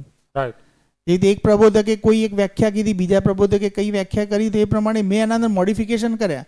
પણ એકવાર ચિત્રણ જોઈ લીધું એટલે એના અંદર પછી કોઈ મોડિફિકેશનની હવે સંભાવના નથી. તો એને ફાઇનલ પછી આના પછી ચિત્રણ કહી શકાય, છેલ્લું ચિત્રણ કહેવાય. હા, એ ચિત્રણ એટલે ક્રિયાનું નામ ચિત્રણ છે, એની અંદર જે ફાઇનલ ચિત્ર બન્યું એ ચિત્ર સર્જન જ છે. સર્જનમાં તો હજી આપણે સર્જન શબ્દ બોલીએ, આ તો જનરલ ટર્મિનોલોજી એવી છે કે સર્જનમાં કંઈક હજી બની રહ્યું છે, હજી ઉમેરાશે, સંભાવનાઓ છે. અને પેલું ફાઇનલ હવે જોઈ જ લીધું છે, હવે આના અંદર કોઈ મોડિફિકેશન સંભવ નથી. તો એને શું આ બેમાંથી કયો શબ્દ વધારે એપ્રોપ્રિએટ થાય? મોડિફિકેશન પોસિબલ નથી એવું નથી. ઘટના અને પરિસ્થિતિ પ્રમાણેના ચિત્રણ છે એ અલગ અલગ જ રહેશે. ધારો કે તમે કોઈ દેશકાળમાં છો, એના માટે છે એ ધારો કે સંસ્થાનનું ચિત્રણ કેવું હોય, તો રૂપ અને ગુણ છે એમાં તો પરિવર્તન છે એ ત્યાં જ રાખશે ચિત્રણના અર્થમાં. ચિત્રણ બદલાશે નહીં કયા અર્થમાં? તો કે સ્વભાવ અને ધર્મના અર્થમાં જ ફાઇનલ જોઈ લીધું, એને કીધું સાક્ષાત્કાર થઈ ગયો. તો સાક્ષાત્કાર પૂર્વક તમે જે ચિત્રણ કરશો એ કાર્ય યોજના સ્વરૂપે કે મારે કઈ રીતના યોજનાને ઘડવી. ધારો કે મેં એક કાર્ય યોજના છે એ બાર શિક્ષા સંસ્કારની કાર્ય યોજના છે એ બનાવી. તો શિક્ષા સંસ્કારની કાર્ય યોજનામાં સ્વભાવ અને ધર્મવાળો જે પાર્ટ છે ચિત્રણનો એ સ્થિર છે, એ ફાઇનલ ચિત્રણ થઈ ગયું એમ કહેવાય. અને તમે ચિત્રણ શબ્દ કયો કે એનું ફાઇનલ ચિત્ર સર્જન શબ્દ કયો, કોઈ પણ નામ આપો, પણ એ ફાઇનલ ચિત્રણ થઈ ગયું. એમાં હવે મોડિફિકેશન નહીં થાય. ક્યારે? સાક્ષાત્કાર પૂર્વક કરું છું ત્યારે. જ્યારે વસ્તુને એઝ ઇટ ઇઝ જોઈ લેવી એટલે શું? ટર્મિનોલોજી માટે કહું છું કે આ સર્જન વસ્તુ એવી છે ને કે જે કન્ટિન્યુટી પ્રોસેસ વાળી બતાવે. આપણે જે પરંપરામાં સમજીએ છીએ કે સર્જન એટલે હજી એ મોડિફિકેશન લાયક છે, એમાં બી સંભાવનાઓ છે. તો ફાઇનલ જ્યારે ચિત્રણ તૈયાર થઈ જાય કે હવે દાખલા તરીકે હાથીની આપણે એક્ઝામ્પલ લઈએ, થોડુંક કાંઈક વસ્તુ ઓરિજિનલ લઈએ કે હાથી જોઈ લીધો મેં, હવે એના અંદર શું સંભાવના છે ચેન્જીસ થવાની? કોઈ હવે ગમે તેવું વર્ણન કરશે તો હું એની સાથે એ ચિત્ર સાથે જ હું એને જોડી દઈશ. કોઈ માની લો કે હાથી વિશે કોઈ 100 પેજ લખે, કોઈ બે વાક્યમાં કહે, પણ હવે મારી સામે ચિત્ર ક્લિયર છે એટલે હું તરત જ એને એ મારી માટે એ ચિત્ર સાથે જે થશે તો એ ચિત્ર હવે મોડિફાય થવાનું નથી. તો એને સાક્ષાત્કાર કેવો કે મતલબ ચિત્રણ એકદમ પાક્કું થઈ ગયું, હવે એના અંદર ચેન્જેબલ નથી. તો એના માટે કયો શબ્દ એપ્રોપ્રિએટ થાય? આવો ખાલી મારો પ્રશ્ન છે. શબ્દની બદલે ક્રિયાને જોવો. ક્રિયા તો હું એમ જ કહું છું તમે જે કહો છો એ જ છે કે કોઈ ચેન્જ ન થવો. એના માટે શબ્દ છે એ ચિત્રણ આપો કે ચિત્ર સર્જન આપો, કોઈ પણ આપો. ક્રિયા છે એ ફિક્સ છે, તમે જે કહો છો એમાં હું એગ્રી કરું છું કે ચિત્ર બદલાય નહીં. જ્યારે સાક્ષાત્કાર થઈ જશે તો સાક્ષાત્કાર પછી જે મારી અંદર ચિત્રણ થશે એ ચિત્રણ છે એ સ્થિર છે. એમાં કોઈ બદલાવ નથી. તો બદલાવ નથી એ કયા અર્થમાં નથી? અને ચિત્રણ છે એને એઝ ઇટ ઇઝ વસ્તુને એઝ ઇટ ઇઝ જોઈ લેવી, એનો અર્થ થઈ શું? નહીં, એનો અર્થ છે એ હજી આપણે ડિટેલમાં જોઈએ તો અહીંયા લખ્યું છે એ પ્રમાણે વસ્તુને જેવી છે એવી જોવી. એટલે અત્યારે ધારો કે તમે હાથીનું એક્ઝામ્પલ આપ્યું, તમે મેક્સિમમ રૂપ સુધી પહોંચ્યા અથવા અમુક ગુણ સુધી પહોંચ્યા, તો એને આપણે જેવું છે એવું જોઈ નથી લીધું હજી. હા, અહીંયા છે એનો ફૂલ સ્ટોપ છે. તો સ્વભાવ અને ધર્મ છે એ જોઈ લીધો, એનો ફૂલ સ્ટોપ છે. તો એક હદે કાલે મેં કીધું તું એમ સમજવા પૂરતું ઇનિશિયલી તમે કોઈ વસ્તુને રૂબરૂ જોઈ લ્યો છો, રૂપ તમે જોઈ લ્યો છો, એને આપણે ડે ટુ ડે લેંગ્વેજમાં સાક્ષાત્કાર તો કહીએ જ છીએ, પણ દર્શનમાં સાક્ષાત્કારનો અર્થ છે એ એટલો ચીચરો નથી, સહેલો નથી એમ, એટલે કે ઉપરી નથી એમ. તો એને સાક્ષાત્કાર ક્યારે કીધું આપણે? તો કે હાથી છે એ હાથીના રૂપ, ગુણ, સ્વભાવ, ધર્મ, એટલે કે એ ઇકાઈની વ્યવસ્થામાં ભાગીદારી શું છે ત્યાં સુધીનું મારી અંદર છે એ સ્પષ્ટતા થઈ જવી. તો જ્યારે હાથીને હું એક લેમેન વ્યક્તિ તરીકે જોઉં અને મારી અંદર ચિત્રણ થાય, એ ચિત્રણ, અને એ જ હાથીને ધારો કે એનિમલ પ્લાનેટ કે નેશનલ જીઓગ્રાફીમાં જે ઓલા એક્સપર્ટ આવે છે એ જોવે છે, એ ચિત્રણ. આ બેમાં કોઈ ફરક હશે કે નહીં? તો એ રૂપમાં કોઈ ફરક છે? રૂપમાં કોઈ ફરક નથી. તો ફરક છે એ ક્યાં છે? એ ગુણનો છે એ ઇન ડિટેલ સ્ટડી કરેલો છે. તો એ રૂપ અને ગુણના આધારે છે એ ફરક છે. સ્વભાવ ધર્મ તો હજી એને ઓળખો કે નહીં ખબર નથી આપણને. પણ ધારો કે આપણે એમ કહીએ કે સ્વભાવ અને ધર્મ છે, તો સ્વભાવ અને ધર્મ એટલે વ્યવસ્થામાં ભાગીદારી. તો ધારો કે હાથીની છે એને નેચર કે પ્રકૃતિમાં વ્યવસ્થાના અર્થમાં ભાગીદારી કદાચ જોઈ લીધી, એઝ્યુમ કરીએ આપણે, તો એનું અહીંયા સુધીનું ચિત્રણ છે, એ રીતના આપણે કહીએ. અથવા તો સિમ્પલ આપણે એને કહીએ કે સામાન્ય વ્યક્તિ છે એ હરેક ઇકાઈનું આટલી આ રીતના તો નહીં અધ્યયન કરે, તેનું અધ્યયન છે એ એક નિષ્કર્ષ સ્વરૂપે હશે. જે તમે હમણાં વચ્ચે શબ્દ યુઝ કર્યો એનો સ્વભાવ શું હશે? તો કઈ 4 અવસ્થામાંથી કઈ અવસ્થામાં આવે છે? તો કે જીવાવસ્થામાં. એનો સ્વભાવ છે ક્રૂર કે અક્રૂર હશે. ડિસ્કશન થોડુંક ડિટેલમાં જાય છે, તમે લોકોએ ઓપન કર્યું છે એટલે, પણ વાસ્તવિકતામાં આ જ રીતના અધ્યયન છે. તો સ્વભાવ છે એ ક્રૂર અક્રૂર તરીકે હું નિષ્કર્ષ કાઢી લઈશ, અને ધર્મ એટલે વ્યવસ્થામાં ભાગીદારી એના પ્રયોજનના અર્થમાં એનું પ્લેસમેન્ટ જોવું. તો હાથીનું અથવા જીવાવસ્થાની ઇકાઈનું પ્રકૃતિ સમગ્રમાં જે જંગલ વ્યવસ્થા છે એમાં એનું શું પ્રયોજન છે, ભાગીદારી શું છે, એ હું નિશ્ચિત કરી લઉં. એટલે મેં એ જોઈ લીધું એટલે હવે મારો એની સાથે જે વ્યવહાર છે એમાં કોઈ ચેન્જ આવશે કે નહીં? નિશ્ચિત થઈ જશે વ્યવહાર. કઈ રીતના? તો કે એના સ્વભાવ અને ધર્મમાં બાધક નહીં થવું. જો હું સમજુ હોઈશ તો, નહીં સમજવું હોય તો નિશ્ચિત થશે, અનિશ્ચિતતાના અર્થમાં થશે. અને આપણે આવી રીતે કદાચ માનવને સેન્ટરમાં રાખીને વિચારીએ, ખાલી હું કલ્પના કરું છું. કરો, બરોબર છે, કલ્પના ટૂલ છે આપણી પાસે કરવા માટે. કે દાખલા તરીકે એક માનવને જોયો મેં, એટલે એનું રૂપ ધોળો કાળો એ રીતે જે દેખાય છે રૂપ પ્રમાણે જોયો. ઓકે, પછી મેં એનો ગુણ જોયો એટલે મને એમ લાગ્યું કે યાર આ મૂડમાં છે, નથી ગુસ્સામાં છે, કે કેવો એના અંદરના હાવભાવ, કે કારણ કે બોડી રિપ્રેઝન્ટ કરી જ લે છે. તો પેલા બોડી દેખાય, રૂપ દેખાયું, ગુણ દેખાયો, એટલે એના અંદર સમતા છે, વિષમતા છે, મતલબ એ કેવો છે, કે ગુસ્સાવાળો છે કે કેવો છે, કે એનું એઝમ્પશન જે કર્યું, અથવા કે શાંત છે, તો એ બધા જે એના ગુણ દેખ્યા આપણે. ગુણ જોયા પછી એનો સ્વભાવ જોઈએ છે, તો સ્વભાવની અંદર આપણે કયા લઈએ છીએ? ધીરતા, વીરતા, ઉદારતા છે, કે પછી આમ તો ખરેખર એ માનવમાં આવતું જ નથી, દીનતા, હિંતા, ક્રૂરતા, પણ છતાં બી આપણે પશુ માનવ છે કે રાક્ષસ માનવ છે એ કેટેગરી પણ ક્યાંક દેખાય છે આપણને. રિયલમાં તો સ્વભાવમાં એને લીધા જ નથી. સ્વભાવમાં તો ધીરતા, વીરતા, ઉદારતા જ છે ને, દયા, કૃપા, કરુણા. માનવ કીધું એટલે તો હવે હું માનવ તરીકે જોઉં છું, તેના અંદર ધીરતા, વીરતા, ઉદારતા, કાં તો હું અત્યારે શબ્દ યુઝ કરું છું આમ તો દયા કૃપા કરુણા નથી કરતો, દીનતા હિંતા ક્રૂરતા કરું છું.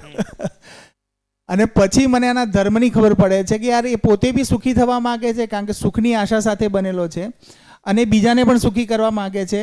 અને રિયલમાં જો માનવ સમજદાર થઈ જશે તો વ્યવસ્થામાં મોટી એક ક્રાંતિ લાવી શકે એવી સંભાવના છે. તો હું એને એના અંદર સંભાવના સાથે જોઉં છું કે એક માનવની સંભાવના સાથે, ત્યારે એનો ધર્મ દેખાઈ જાય છે. એટલે એના સાથેનું આચરણ આપણું ફિક્સ થઈ જાય છે કે એના માટે આપણને કોઈ આક્રોશ કે કોઈ એવો ભાવ ઉત્પન્ન થતો નથી. તો છેલ્લે માનવનો જ્યારે ધર્મ શું છે તો એ સુખ ધર્મી છે, અને પોતે બી સુખી થવા માંગે છે અને બીજાને પણ સુખી કરવા માંગે છે. આ એનો મૂળ સ્વભાવ છે. એ પકડમાં આવી જાય છે ત્યારે એની સાથે ગમે તેટલા વ્યવહારના અંતે પણ મારી સ્થિરતા જળવાઈ રહે છે. બહુ સરસ, ગુડ ગુડ. આ ખ્યાલ ગયો બધાનો, ધ્યાન ગયું, બરોબર. આ રીતના જ આ જે હજી આપણને સમજાણું એ શું છે તો કે તુલન વિશ્લેષણ પૂર્વક મારી પાસે જે દર્શનની સૂચના આવી એની તુલન વિશ્લેષણ પૂર્વક છે એ હું માનવીય સ્વભાવ શું છે એનું હું તુલન વિશ્લેષણ કરું છું આ દ્રષ્ટિકોણથી. એના કારણે મારી અંદર નવું ચિત્રણ છે એ માનવ વિશે સજે છે. એમાં ઘણીવાર એવું થશે જે ચર્ચા કરી એમાં કે આપણું છે એ જે પહેલાંની પ્રવૃત્તિ કે પહેલાંનો અભ્યાસ છે એના કારણે ઘણીવાર છે એ મારો વિશ્વાસ માનવીય સ્વભાવ ઉપર નહીં રહે, અમાનવીય સ્વભાવ ઉપર વયો જશે કે ભાઈ કેટલીક વાર છે માણસને આ રીતના સમજવું કે સમજાવવું એમ. આ તો દર વખતે ભૂલ જ કરે છે, મારે જ સમજવું, મારે જ સહન કરવું, મારે જ કોમ્પ્રોમાઇઝ કરવું. જેવી આ શંકા આપણી અંદર બની એવું શું થયું તો કે આપણું શિફ્ટિંગ છે એ ફરીથી અમાનવીયતા ઉપર, એટલે કે જે માનવનો મૂળ સ્વભાવ નથી, બરોબર, એની ઉપર વયો ગયો. યસ. તો એટલા માટે છે એ આ ક્રમમાં છે એ આગળ પાછળ થયા રાખશે, બરોબર. જ્યારે છે એ આપણે એમાં સ્થિર થઈ જઈએ કે નહીં હું ગમે એટલું છે એ સામેવાળો વ્યક્તિ છે એ અમાનવીયતાપૂર્વક છે એ વર્તન કરતો હોય, મારી અંદર છે એ ન્યાય ધર્મ સત્યની દ્રષ્ટિ છે એ બનેલી રહેશે અને એ પૂર્વક જ હું વ્યવહાર કરીશ. તો એનો અર્થ શું થયો? હવે મારું ધ્યાન ક્યાં લાગી ગયું તો કે જે સ્વભાવ અને ધર્મ છે એની પ્રાથમિકતામાં લાગી ગયું. તો રૂપ અને ગુણ ઉપર તો બનેલું જ છે, પણ પ્રાથમિકતા જે પહેલા હતી, જે હું રૂપ અને ગુણથી મારું ડ્રાઇવિંગ ફોર્સ હતું, એ હવે સ્વભાવ અને ધર્મ બની ગયું. તો એવરી ટાઈમ જ્યારે હું માણસને જોઈશ તો મારી અંદર એના પ્રત્યે જે શક્યતા છે, સંભાવનાઓ એમાં પડેલી છે એ જ દેખાશે એમ, રાઈટ. એને અનુરૂપ છે એ જે પણ વર્તન મારાથી કરવાનું રહેતું હશે એ કરીશું. તો ચિત્રગ્રહણ ચિત્ર સર્જન ઉપર આપણે આ વાત કરી. ગુડ, બરોબર, સારી ચર્ચા છે. યસ. એમ કહી શકાય કે જેવું સ્વભાવ ધર્મ ઉપર ધ્યાન જાય છે એટલે રૂપગણ નિયંત્રિત થઈ જાય છે. જેવી રીતે મતલબ ગુરુ મૂલ્યનું સમજીએ તો ગુરુ મૂલ્ય જેવું આપણને સામેવાળામાં ગુરુ મૂલ્ય દેખાય છે એટલે એની વ્યવસ્થામાં ભાગીદારીને લઈને શું સંભાવનાઓ પડી છે એ દેખાય છે, નહીં કે એના બાકીના જે કહેવાય ને કે અપ્રાકૃતિક એટલે કે વાસ્તવિક નથી, ભ્રમિત સ્થિતિ નથી દેખાતી, એનામાં વાસ્તવિકતા દેખાય છે, સંભાવના દેખાય છે, અને ત્યાં જ પછી ઉપયોગિતા પૂરકતાના અર્થમાં આપણે વ્યવહાર કરતા હોઈએ છીએ. યસ, રાઈટ, એકદમ બરોબર છે. ચાલો બીજું કોણ કહેશે? કાલે જે ચર્ચા કરી અને પાછળ બેનને આપજો માઈક.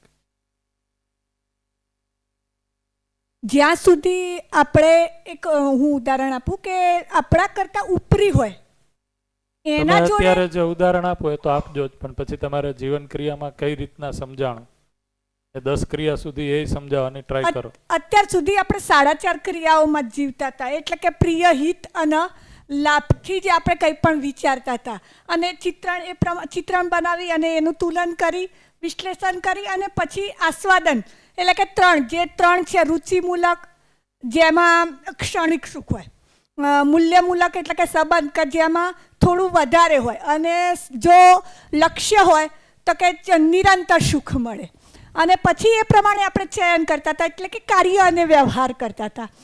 તો હવે આ 3 થઈ ગયું કે રુચિમૂલક ઇન્દ્રિયોના આધારે આપણે કર્યું છે.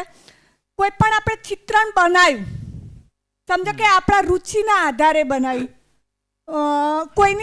કોઈએ આપણને કહ્યું એ રીતે આપણે સાંભળ્યું એટલે આપણે ચિત્ર ગ્રહણ કર્યું ટૂંકમાં, અને પછી આપણે ચાલો એને જોયું, કોઈ પણ વસ્તુને જોઈ એટલે થોડું આપણે ચિત્ર બદલાશે, એટલે કે ચિત્ર સર્જન થઈ ગયું. હવે હું એ કહેતી હતી કે આપણે હું અને શરીર એક જ માનતા હતા અત્યાર સુધી, કે પહેલાં શરીરને ધ્યાનમાં લેતા એટલે કે સુવિધામાં જ સુખ માનતા હતા. પણ આ બંને વસ્તુ જુદી જુદી છે. તો જે શરીરના સાપેક્ષ આપણે ચલો કે સુવિધા જોઈએ એ નિયંત્રિત જ છે કે મર્યાદિત જ છે, પૂરી થઈ જાય, રોટી કપડાં મકાન દુર્ગમન જે દૂરદર્શન એ બધું. પણ જીવન છે કે જેમાં ટૂંકમાં નવ ભાવ તો આવી જ જાય, કે જે નિરંતર છે એ હંમેશા આપણે જરૂરી જ છે. રાઈટ. કે ચલો એના વગર ચાલશે નહીં, કે એને આટલું જોઈશે એવું આપણે કંઈ માપી બી શકીએ નહીં. એટલે એ ગુણાત્મક છે ટૂંકમાં કહીએ. રાઈટ. પછી હવે હું એ કહેતી હતી કે જ્યારે આપણે રૂપ અને ગુણ સ્વભાવ અને ધર્મ ઉપર જઈએ તો જ્યારે રૂપ અને ગુણને પ્રાધાન્ય આપીએ ત્યારે શરીર સંબંધી ટૂંકમાં થઈ જાય, અને સ્વભાવ અને ધર્મને ધ્યાન આપીએ એટલે જીવન ટૂંકમાં જીવન તરફ જાય, જીવનમૂલક જાય.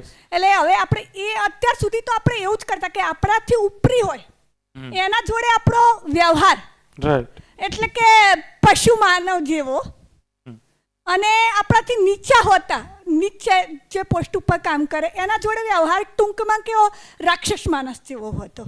પણ જો એનો સ્વભાવ અને ધર્મ સમજાઈ જાય, બંને જોડે સારો વ્યવહાર કદાચ થઈ જાય તો દેવ માનવ જેવો આપણે ટૂંકમાં કે દેવ માનવ છે એ રીતે આપણો વ્યવહાર થઈ જાય. પણ જ્યાં સુધી આપણને પશુ માનવ અને રાક્ષસ માનવ જેવો સ્વભાવ હશે ત્યાં સુધી તો આ પોસિબલ છે નહીં. એટલે આપણે જેને જેવું છે કે ચાલો આનો સ્વભાવ આવો છે કે જે પશુ છે એનો ક્રૂરતા અને એ રીતનો જ સ્વભાવ હોય કે એ આપણને ખબર પડી જાય કે માણસ છે તો માણસમાં આપણે અત્યાર સુધી કે દીનતા હીનતા અને ક્રૂરતા જ જોતા, પણ એનાથી થોડું ન્યાય ધર્મ અને સત્ય સુધી જઈશું તો ધીરતા વીરતા ઉદારતા તરફ જઈશું એમ. તો ધીમે ધીમે આપણે ત્યાંથી જવાનું છે ન્યાય ધર્મ અને સત્ય સુધી, તો જ આપણને બધું વ્યવસ્થા એમ સમજાશે, કોઈ પણ વસ્તુનો સાક્ષાત્કાર થશે, અને પછી જે સમયે સાક્ષાત્કાર થશે એ વસ્તુનો તો એનો બોધ પણ થઈ જશે. આ મારા સમજમાં આવ્યું. બહુ સરસ. પણ તમે સાક્ષાત્કાર બોધને છે એ થોડુંક સમજાવો. છે કાલે આપણે ઘણી ચર્ચા કરી, શું સાક્ષાત્કારમાં આવશે, આપણે એવું કીધું કે સાક્ષાત્કાર કે જે સ્થિતિ પ્રમાણે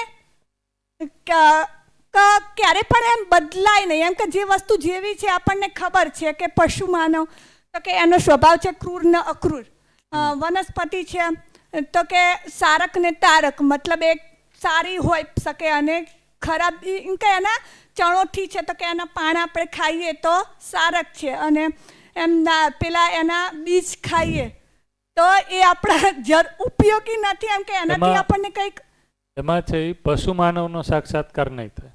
હા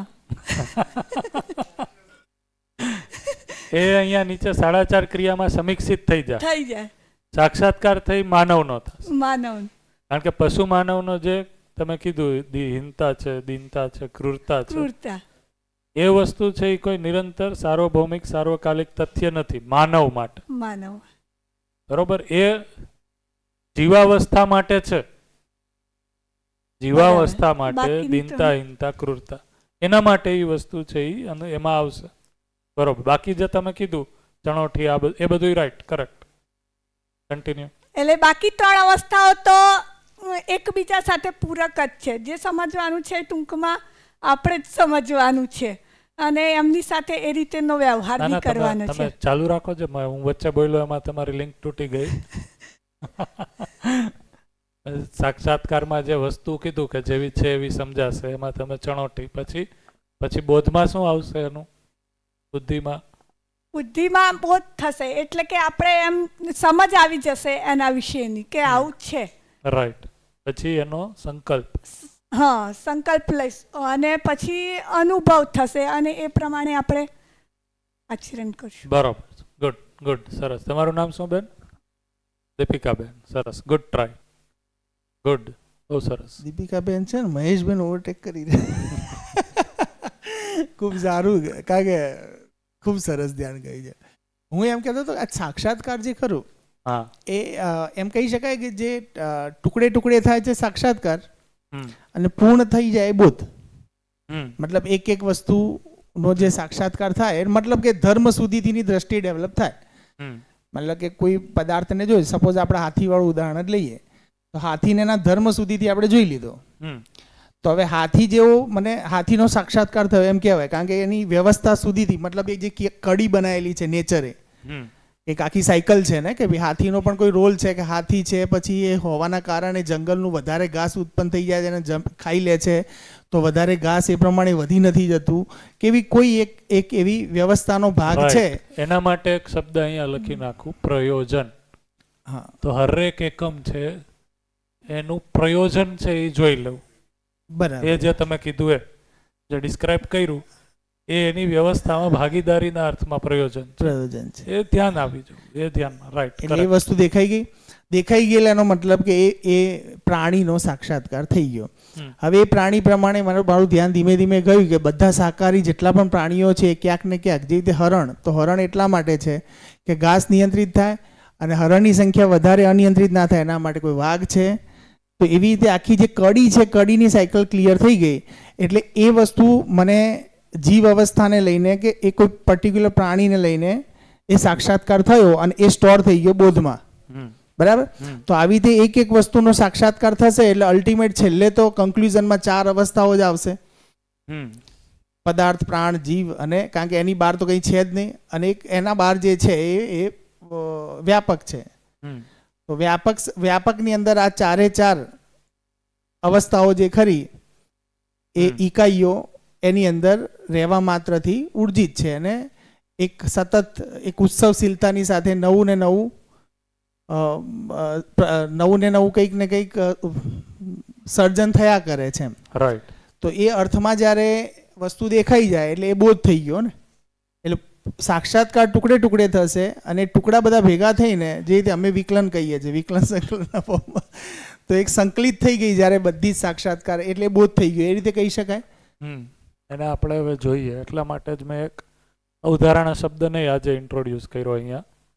બરાબર. તો આને લઈએ પહેલાં અમુક મિત્રો છે એ સાવ બોલ્યા જ નથી, મને ખ્યાલ નથી આવતો કે શું બરોબર જાઉં છું.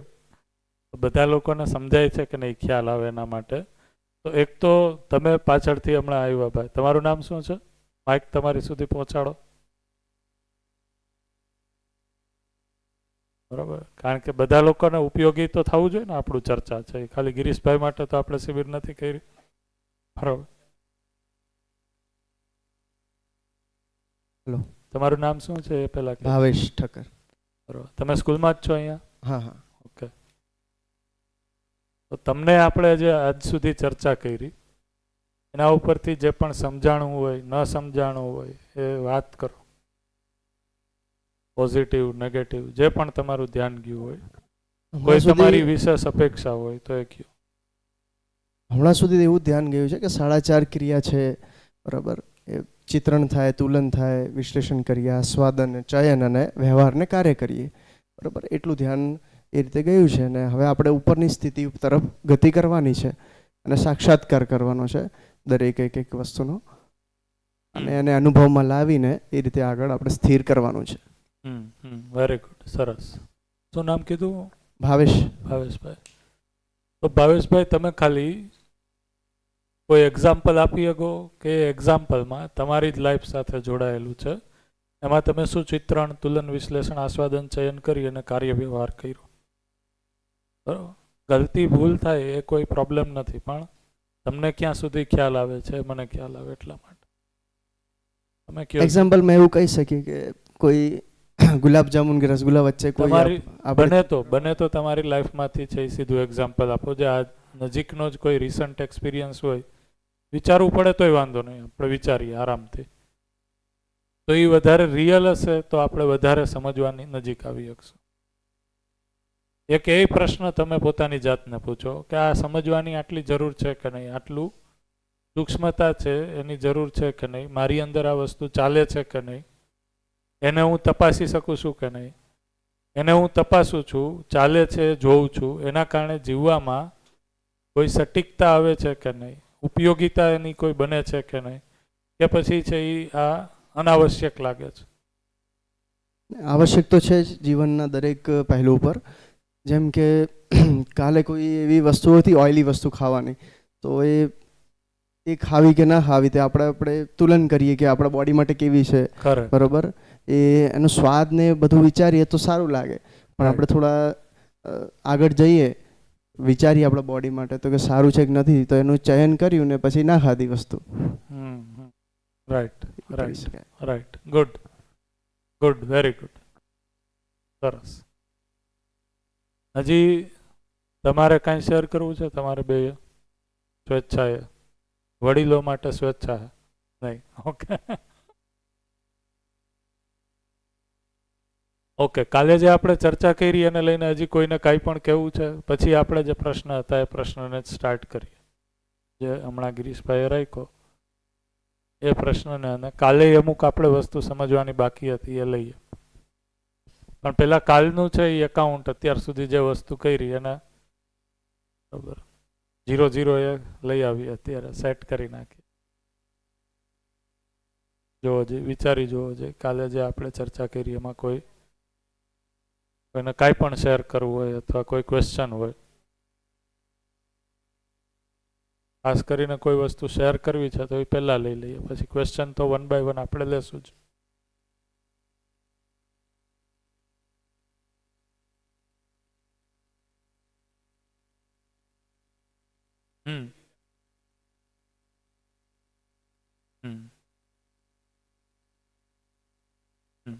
લ્યો જી, માઇક લઈ લ્યો, તમારી પાસે રાખો. હું સમજાવીશ ત્યારે જરૂર પડશે એટલે બરોબર. તો આ એક પ્રશ્ન છે. તમે શું પ્રશ્ન કર્યો હતો ગિરીશભાઈ? હમણાં છેલ્લે શું વાત કરી? સાક્ષાત્કાર. આ યસ, રાઈટ. એને આપણે આજે સમજીએ.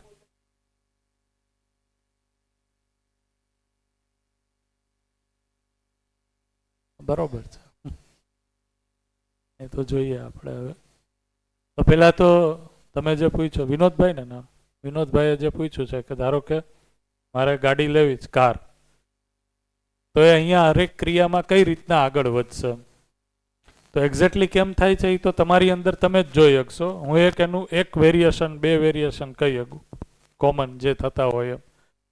તો તમારી અંદર ગાડી લેવી છે એનું કોઈ ચિત્રણ પહેલેથી બનેલું છે, એને કીધું કે ગાડી લેવાની ઈચ્છા બનેલી છે. એ ઈચ્છા કઈ રીતના બનેલી છે? તો કે અત્યાર સુધી તમે જે પણ ચિત્ર ગ્રહણ કર્યું છે એના આધારે ઈચ્છા બનેલી છે, ચિત્રનું સર્જન થયેલું છે. તો કે ગાડી લેવી એ કોઈ રીતના છે એ તમારા સુખ સાથે જોડાયેલું છે. જે પણ સૂચનાઓ છે એ સૂચનાઓના આધારે કેવી લેવી કેવી ન લેવું એનું એક ચિત્ર સર્જન બનેલું છે.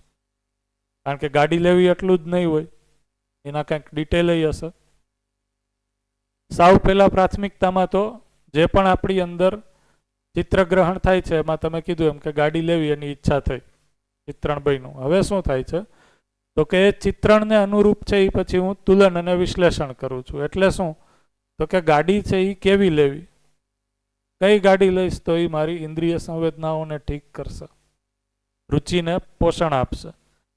તો રુચિ એટલે અહીંયા શું છે તો કે શબ્દ, સ્પર્શ, રૂપ, રસગંધ.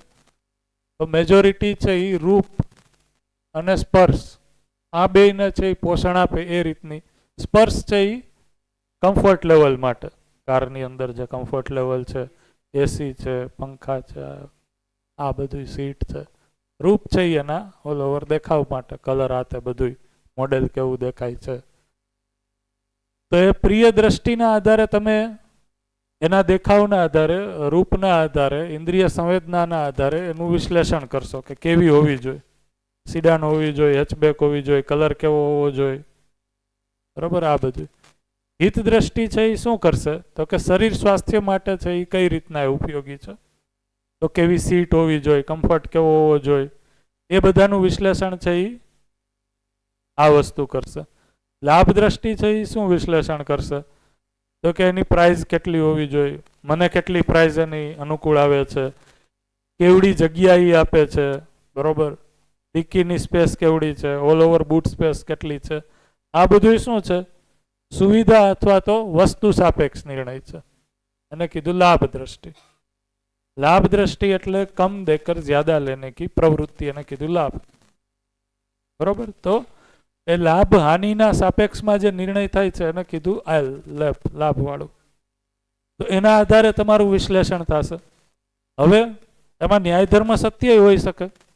કઈ રીતના? તો કે એ જે વસ્તુ કાર લેવી છે એનો તમે કોઈ સંબંધના અર્થમાં છે એ પૂરકતા જોઈ શકો છો કે નહીં, ઉપયોગિતા જોઈ શકો છો કે નહીં. ભાઈ કાર લઈશ તો કારથી છે એ હું સંબંધોમાં મૂલ્ય નિર્વાહ કઈ રીતના કરી શકીશ. ભાઈ ઘરમાંથી અપેક્ષા આવી છે, પત્નીએ કીધું છે, છોકરાઓએ કીધું છે, બરોબર, એનો એક ભાવ છે, બરોબર. લાભ દ્રષ્ટિ એવું કહે છે કે હું લઈ શકું એમાંય છું. પ્રિય એના હિત દ્રષ્ટિ છે એ એમાં સમર્થન આપે છે. તો સંબંધોના નિર્વાહ માટે છે એ એટલે કે ઘરના લોકોની, મારી, બરોબર, સંબંધીઓની જે ભાવના રૂપમાં અપેક્ષા છે એ અપેક્ષાના નિર્વાહ માટે હું આ કરી શકું. તો એમાં ન્યાય દ્રષ્ટિ એ છે. આ ખ્યાલ આવે છે? હવે ધર્મ દ્રષ્ટિ કઈ હોય રીતના હોઈ શકે? તો ધર્મ એટલે શું કીધું? તો કે વ્યવસ્થામાં ભાગીદારીના સાપેક્ષમાં. જો વ્યવસ્થામાં ભાગીદારીના સાપેક્ષમાં એટલે શું? તો કે મારો વિચાર છે એ હવે ત્યાં સુધી જ નથી પહોંચતો કે હું મારા ઘરના લોકો માટે ઉપયોગી થઈશ. ધર્મ દ્રષ્ટિ ન્યાયપૂર્વક સંબંધોનું તો હું નિર્વાહ કરીશ જ. એમાં જે ભાવના, અહીંયા આપણે સંબંધ કહીએ છીએ તો સંબંધ એટલે તો કે જ્યારે હું સંબંધને જાગૃતિના અર્થમાં જોઉં છું, સમજના અર્થમાં જોઉં છું, સમજ સંપન્નતાના અર્થમાં જોઉં છું, એ અર્થમાં મારે આ વસ્તુ લેવી છે એવો હું નિર્ણય કરું છું, એ ભાવનો નિર્વાહ કરું છું. ત્યાં સુધીની વાત છે. બરોબર છે. તો બહુ ઉપરી લેવલની વાત નથી કરતા. એકચ્યુઅલમાં સંબંધ એટલે શું છે? સંપૂર્ણતાના અર્થમાં અનુબંધ. બરોબર. જો અહીંયા સુધી નથી પહોંચતા તો એ અહીંયા જ છે. જો સંબંધને આપણે ત્યાં સુધી નથી જોતા તો એ ન્યાય દ્રષ્ટિએ નથી. આ સમજાણું? શું સમજાણું? કયો છે? સંબંધને જો હું ન્યાય દ્રષ્ટિ સુધી જોઉં છું એનો અર્થ શું થયો? તો કે ઘરના લોકોની ભાવના અર્થમાં અપેક્ષા છે કે કાર લઈએ, તો મારું છે એ ખાલી એટલું જ મૂલ્યાંકન નથી કે હું એની ઇન્દ્રિય સંવેદનાઓને તૃપ્ત કરવા માટે લઉં છું. અત્યારે એની સ્થિતિ ભલે અહીંયા હોય, એનો આગ્રહ છે એ સંબંધોમાં અહીંયાથી જ ઓપરેટ થાય છે. એની અપેક્ષા છે એ ઇન્દ્રિય સંવેદનાઓને તૃપ્ત કરવા માટે અથવા શરીર સ્વાસ્થ્યને પૂરું કરવા માટે જ કારની નીડ છે. પણ તમારી અંદર સ્થિતિ શું છે સંબંધને લઈને? તો કે એ કરવાથી હું પોતાની અંદર જોઉં છું કે એક અવકાશ બને છે મારા સંબંધી સાથે એક ક્લોઝનેસનો, વાતચીત કરવાનો, સંવાદ કરવાનો. કઈ દિશામાં? સમજની દિશામાં, જાગૃતિની દિશામાં. ભાઈ પત્ની છે એને પ્રોબ્લેમ છે, વાત જ સાંભળવા નથી માંગતી કોઈ જાગૃતિની. ક્યાં સુધી? જ્યાં સુધી ઘરેણા ના કરાવી દો, જ્યાં સુધી નવી સાડી ના લઈ દો. હવે આપણે જ્ઞાનની કોઈ વાત કરી શકશું? અવકાશ જ નથી કોઈ. તો એક તો દ્રષ્ટિ એ છે, આને વ્યવસ્થિત સમજજો. આનો દુરુપયોગ થઈ શકે અત્યારે જ હું કહું છું એનો. એક દ્રષ્ટિ તો એ છે મારી અંદર જ કે ભાઈ હું એની જે પણ સંવેદના છે એ સંવેદના પૂરી કરવા માટે વસ્તુ દઈ દીધી, પૂરું. બરોબર. એમાં કોઈ સંબંધનો ભાવ કે કોઈ વસ્તુ નથી. આને કીધું કોમ્પ્રોમાઇઝ. આમાં મારી દ્રષ્ટિ આગળ વધે છે. ભાઈ હું દઉં છું વસ્તુ, તો વસ્તુનું આદાન પ્રદાન લાર્જર ઓર્ડરમાં સંબંધના વિકાસ સુધી, ધર્મના વિકાસ સુધી પહોંચે છે? નહીં. ભાઈ આ વાત બધાને સમજાય છે? ન સમજાય અહીંયા તરત જ વાત છે એ હાથ ઊંચો કરીને કહેજો. પરિચય શિબિર નથી એટલા માટે, બરોબર, એટલા માટે આપણે ગહનતામાં જાય છે. તો ભાઈ મેં એને દઈ દીધું. આ તો ખાલી પ્રિય દ્રષ્ટિપૂર્વક આપણે નિર્ણય લઈ લીધો, બરોબર. હવે મારી અંદર જે સ્થિતિ છે, પત્નીની સ્થિતિ હું નથી કહેતો, મારી અંદર જે સ્થિતિ છે એ સ્થિતિને હું જોઉં છું. ડિમાન્ડ હજી ઘરેણાની જ છે. પણ મારી અંદર જે સ્થિતિ છે એમાં હું સંબંધ એની સાથે જોઈ શકું છું અને હું જોઉં છું કે એ સંબંધને હું નિર્વાહ કરીશ, એ ભાવની જે અપેક્ષા છે એ પૂર્તિ કરીશ. તો અત્યાર સુધી સમજ માટે સંવાદની જે પ્રક્રિયા હતી એની જ કોઈ તૈયારી નહોતી. એ તૈયારીમાં તો એક ડગલું આગળ વધીશું, એ તૈયારીમાં તો એક ડગલું આગળ વધીશ. તો ભાઈ હું વાત કરીશ કે આ ડિમાન્ડ આપણે પૂરી કરશું, પણ કઈ શરતે? તારે મારી એક વાત માનવી પડશે. તો કે આપણે છે એ 7 દિવસની શિબિરમાં જશું, એને વ્યવસ્થિત અટેન્ડ કરશું, એના પછી આ થશે. હવે મારું વિસ્તરણ છે એ ક્યાં સુધી થયું મારી સ્થિતિના કારણે?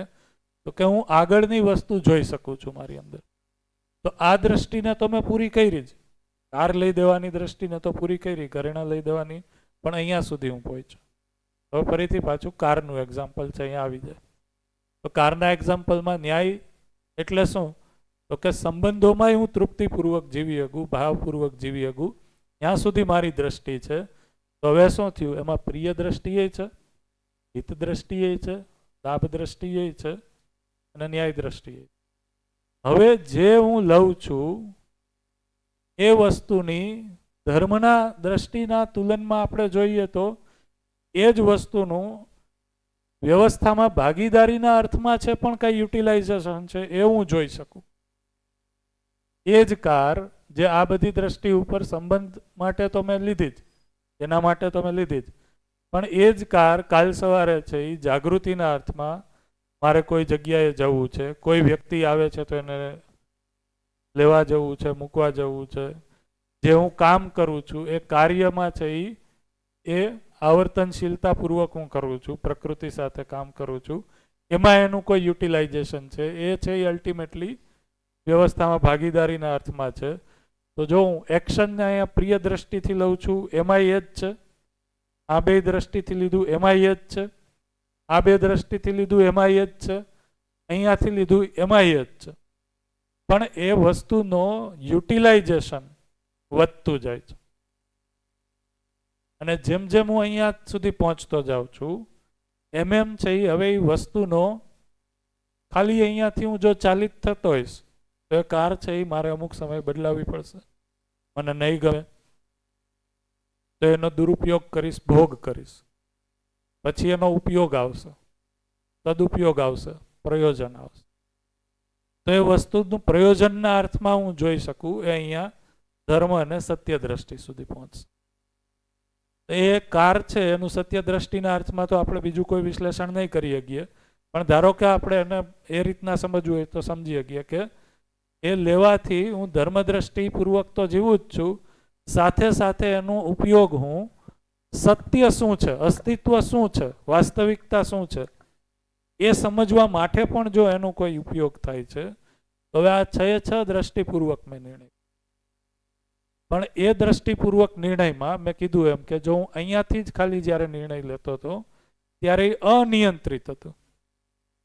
લેવાનો ક્રાઇટેરિયા છે એ કલર હતો, બીજાને દેખાડવાનો હતો. આ ક્રાઇટેરિયા શિફ્ટ થઈને અહીંયા આવી જાય છે.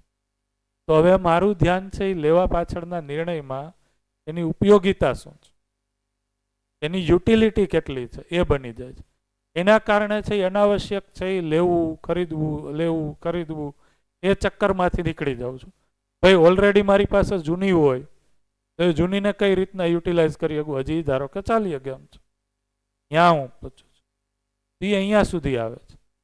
તો એક્શન તો એક જ સરખો થયો, હું અહીંયાથી જે ચાલુ છું એનાથી થાય એ જ 1 જ મિનિટ, પણ અહીંયા સુધી હું પહોંચું છું તો એ એક્શનની જે સુખાકારી છે એ મારી અંદર આ સ્થિતિ હોવાના કારણે નિરંતરતા તરફની છે, ભમણી છે. તો આ રીતના છે એ ચિત્રણ મારી અંદર જે કારનું હતું એના ઉપર મેં તુલન આ દ્રષ્ટિકોણથી કર્યું. આમાં મેં 6 દ્રષ્ટિને આવરી લીધી. 6 દ્રષ્ટિ છે એમાંથી મેં પહેલા આજે આવ્યા ત્યારે બધાને કીધું હતું કોઈ એક દ્રષ્ટિથી એ તુલન થાય અને એનું સંપૂર્ણ વિશ્લેષણ થઈ જાય અને એ આસ્વાદન એટલે કે રુચિના અર્થમાં છે, મૂલ્ય કે લક્ષ્યના અર્થમાં છે એ આસ્વાદન બની જાય. એટલે કે એ કાર છે એ ધારો કે મેં પ્રિય દ્રષ્ટિને સાપેક્ષમાં લીધી, હિત દ્રષ્ટિને સાપેક્ષમાં લીધી, એવું થઈ શકે અને સુખ સાથે મેચ થઈ જાય આસ્વાદન, એનું ચયન થઈ જાય. ચયન થઈ જાય એટલે હવે ઈચ્છા છે એ ફરીથી પાછી અહીંયા સ્થિર થઈ ગઈ. પહેલાં ખાલી ઈચ્છા હતી કે કેવી ખાલી કાર લેવી છે, હવે તુલન વિશ્લેષણના અંતે કેવી લેવી છે, કેટલાની લેવી છે, એ બધાય સાથેનું ચિત્રણ સ્થિર થઈ ગયું.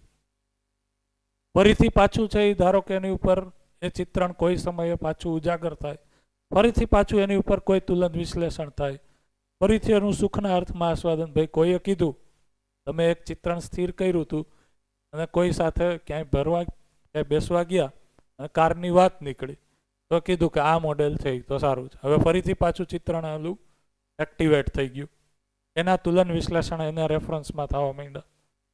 હવે આ કાર છે એ કેવી છે, એમાં પ્રિય હિત લાભ શું છે એનું વિશ્લેષણ, એ મારા રુચિ સાથે આસ્વાદન સાથે મેચ થાય છે કે નહીં, એ મને સુખી કરે એવી છે કે નહીં. તો કે ના, એ તો સુખી કરે એવી નથી, એ લાભ દ્રષ્ટિને સંતોષ આપતી નથી, તો એ રુચિ સાથે મેચ નહીં થાય, તો એ ચિત્રણને હું ડ્રોપ કરી દઈશ. જે ચિત્રણ જૂનું હતું એ પાછું એમને ઈચ્છા સ્વરૂપે બનેલું રહેશે. ચિત્રણ પછી તુલન વિશ્લેષણ આસ્વાદન ચયનના સ્વરૂપે. તો એમાં મેં ચયન શું કર્યું વિનોદભાઈ, કે એ કાર મારા માટે યોગ્ય નથી, એને હું નહીં લઉં, એનું ચિત્રણ ચયન થયું. ચયન તો ત્યારે થયું પણ એ અસ્વીકૃતિનું ચયન થયું, અને ચિત્રણ જે જૂનું હતું એમને બનાવેલું રહ્યું. તો આવું છે એ જ્યાં સુધી તમે એ કાર લેવી છે એને કાં કાર્યના સ્વરૂપમાં, એમાં તો કાર્ય જ આવશે, અને વ્યવહાર સ્વરૂપમાં તમે એક્ઝિક્યુટ નહીં કરો ત્યાં સુધી એ ચિત્રણ છે એ રિફાઇન થયા રાખશે, ભાઈ ના રાખશે. બરોબર? તો આ રીતના છે એ આ તમે જે કીધું એનું એક્ઝામ્પલને આપણે સમજી શકીએ. રાઈટ છે? આમાં ટાઈમ થઈ ગયો છે. યસ. તો એક વસ્તુ ખાલી છેલ્લે કહી દઉં કે સમજ્યા પછી અને સમજ્યા પહેલા ઘણી બધી ક્રિયાઓ, ઘણા બધા એક્શન્સ એ જ રીતના થાય છે જે પહેલાં હું કરતો હતો, પણ એ કરવા માટેના જે ફિલ્ટરિંગ છે એ ફિલ્ટરિંગમાં ન્યાય ધર્મ સત્ય છે એ એડ થઈ જાય છે. એટલા માટે મારી અંદર એ પૂર્વક જીવવાની તૃપ્તિ છે એ વધી જાય છે, અને જે અનાવશ્યક એક્શન છે એ નીકળી જશે. રાઈટ? તો આને છે એ ફરીથી બ્રેક પછી પાછું છે એ સમજીએ આપણે. જે તમે ક્વેશ્ચન પૂછ્યો છે એને લઈએ. ત્યારે બ્રેકનો ટાઈમ થઈ ગયો છે, તો બ્રેક પછી ફરીથી પાછા મળીએ. બધા લોકોએ ખૂબ ધ્યાન આપીને સાંભળ્યું છે. રાઈટ? Good, thank you. ફરી પાછા મળીએ.